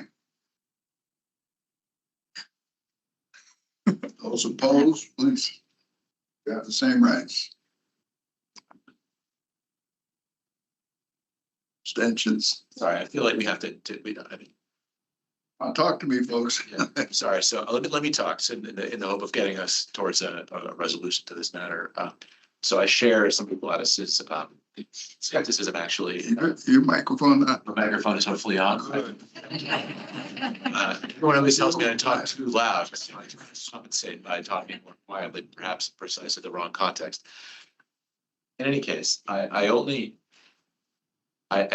share Gladys's concern about the predictive power of these tests designed to test content, knowledge, or performance in the platform. I the board long enough to remember some studies that we've commissioned in relation to that. And frankly, in a statistical sense, not being particularly impressed by that relationship, feeling pressed now to deny this certification. I understand you are under an obligation given the standards that you have. So this is not a critique of what you've done. It is hard for me to vote no to someone who is currently, in effect, appears to be operating effectively as a teacher, right? I guess I would want to know before I can vote yes on this, like, would there be negative consequences?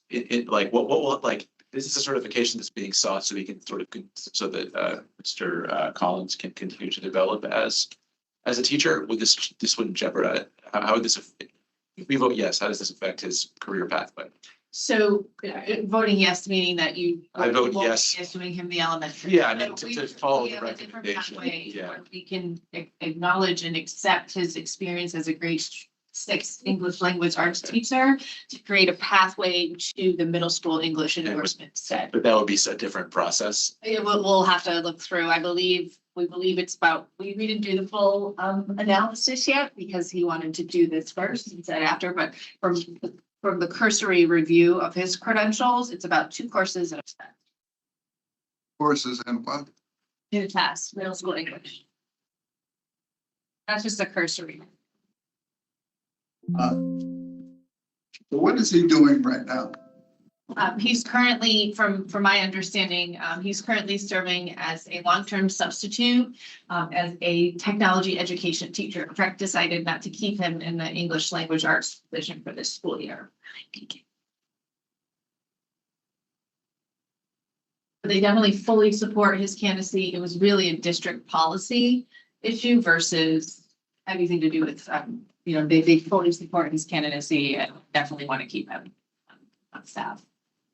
I wanted to make sure that that was captured in the report as well. What happens if we vote no? So if you vote no, then we'll issue, at the direction of the board, we will issue the initial educator certificate endorsed for elementary education. That's the power through that statute that you have. So then you will have to issue a certificate. Exactly, endorsed for elementary. That's saying we're ignoring practice. You will be ignoring everything else that's been presented to you. Yeah. This is, may I just share? Yeah, please. It truly is a balance, and I understand the stories here, and we're not saying you're not understanding the challenges, but it's a balance between the support that we believe our educators need to be the people they need to be in front of our students and what our students need. Really is what we're saying, right? And in this particular situation, not being able to do the praxis bridge, there are opportunities and options that we need to work through. And I agree that we have a certification board that's looking in totality around what we need to do in moving forward. However, your action matters in terms of the educators that we're saying we need to be highly qualified, that our students can get the support that they need as they need them. And so we've taken the step to create a bridge process that says if you fall below a certain amount, and we know the struggles, there are things you can do to get there. There are other opportunities that's here as well. So it's not about not understanding the challenges that's here, but you are making a decision regarding, again, the supports that we need, or that our educators may need to get to where they need to be, and what our students really need every single day in our classroom, and highly qualified teachers who can support them as laid out here. So that's the decision that you're making. Let me ask another question. What happens if we postpone this motion to our next meeting? Anything can happen between now and our next meeting. It can. The options and opportunities have been presented to the candidates in terms of what can happen and whatever supports that can be provided. If we're talking about getting to math, the ability to do that. But there are other options that's available. So you're not closing off your options that's available. So I'm not sure what happens between now and a month's time for the candidate to come back to you and say, or for us to come back to you and say that I'm now prepared to do what you're being asked to do. Thank you. That's very helpful. So it seems as though the point here has to do with Mr. Collins' score on math, right? I don't want to oversimplify it, but that's in lack of mathematics coursework on official transcripts. Right. So it was like lack of coursework, coupled with a test. Correct. Score, test result. So to our acting chair's point, I think, is there an opportunity for Mr. Collins to repeat a math test in 1 month's time. So that there is that a possibility to defer the vote?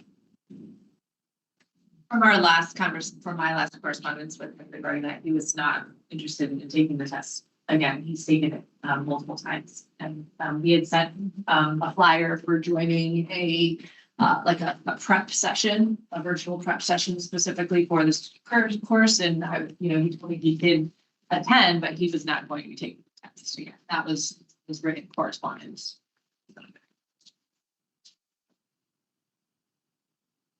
I mean, I can ask him if he'd be interested. I mean, he is here. I can ask him if he'd be interested in doing that, but from our last correspondence, that's what was agreed.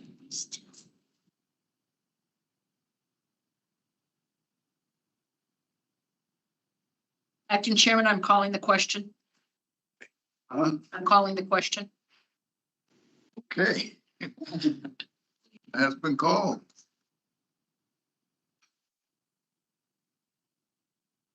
Those in favor signify by saying, or please raise your hand. And maybe that's 2, 3, 6. 7. Aaron has 7. Those opposed? Abstentions.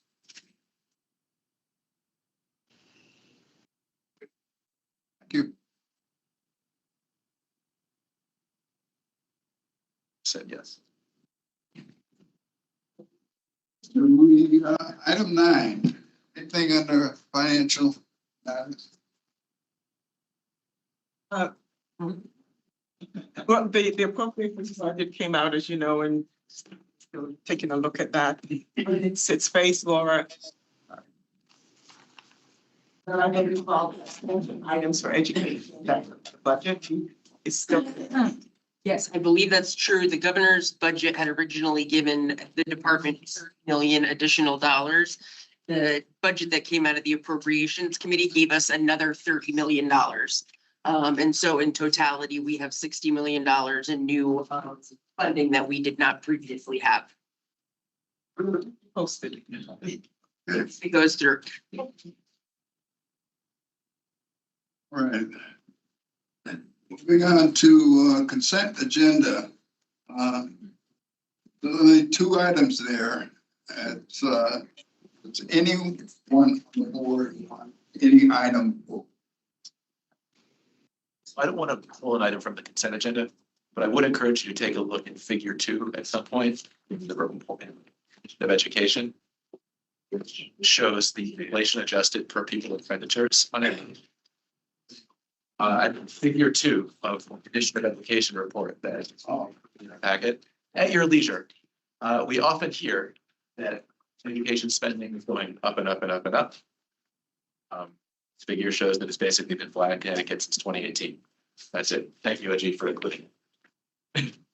If I may, I'm in agreement that I don't want to pull it off the agenda, but I do think that at some point it is worthy of having a discussion because the condition of education, what is in this report, really could be used as an impetus for the actions that the State Department of Education would take.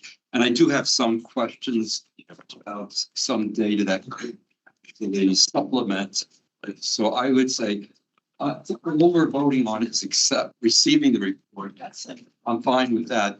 I would like the opportunity, perhaps, through the academics standards and assessment, to have a further discussion on this. It is it's important information that should be public. And we said, thank you very much, Dr. Pickup. And we normally make this a discussion item as well. I talk about it in doing it. I put it on consent only because of the amount of things that we had at this meeting.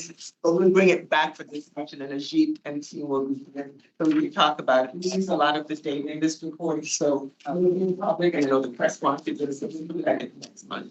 It's great. I look forward to talking more about figure 2 at that time. Thank you, Commissioner. Okay, so nobody wants this item for. Oh. Okay. I can't get a motion to accept the consent. So moved. Second. Second. Gilberto and Simon. All those in favor, please signify by saying aye. Aye. Abstentions? Motion carried. We have no items for discussion. Okay. I'll entertain a motion. We are meeting in room J for what is it? Okay. Yeah. Second. We are adjourned. That's true.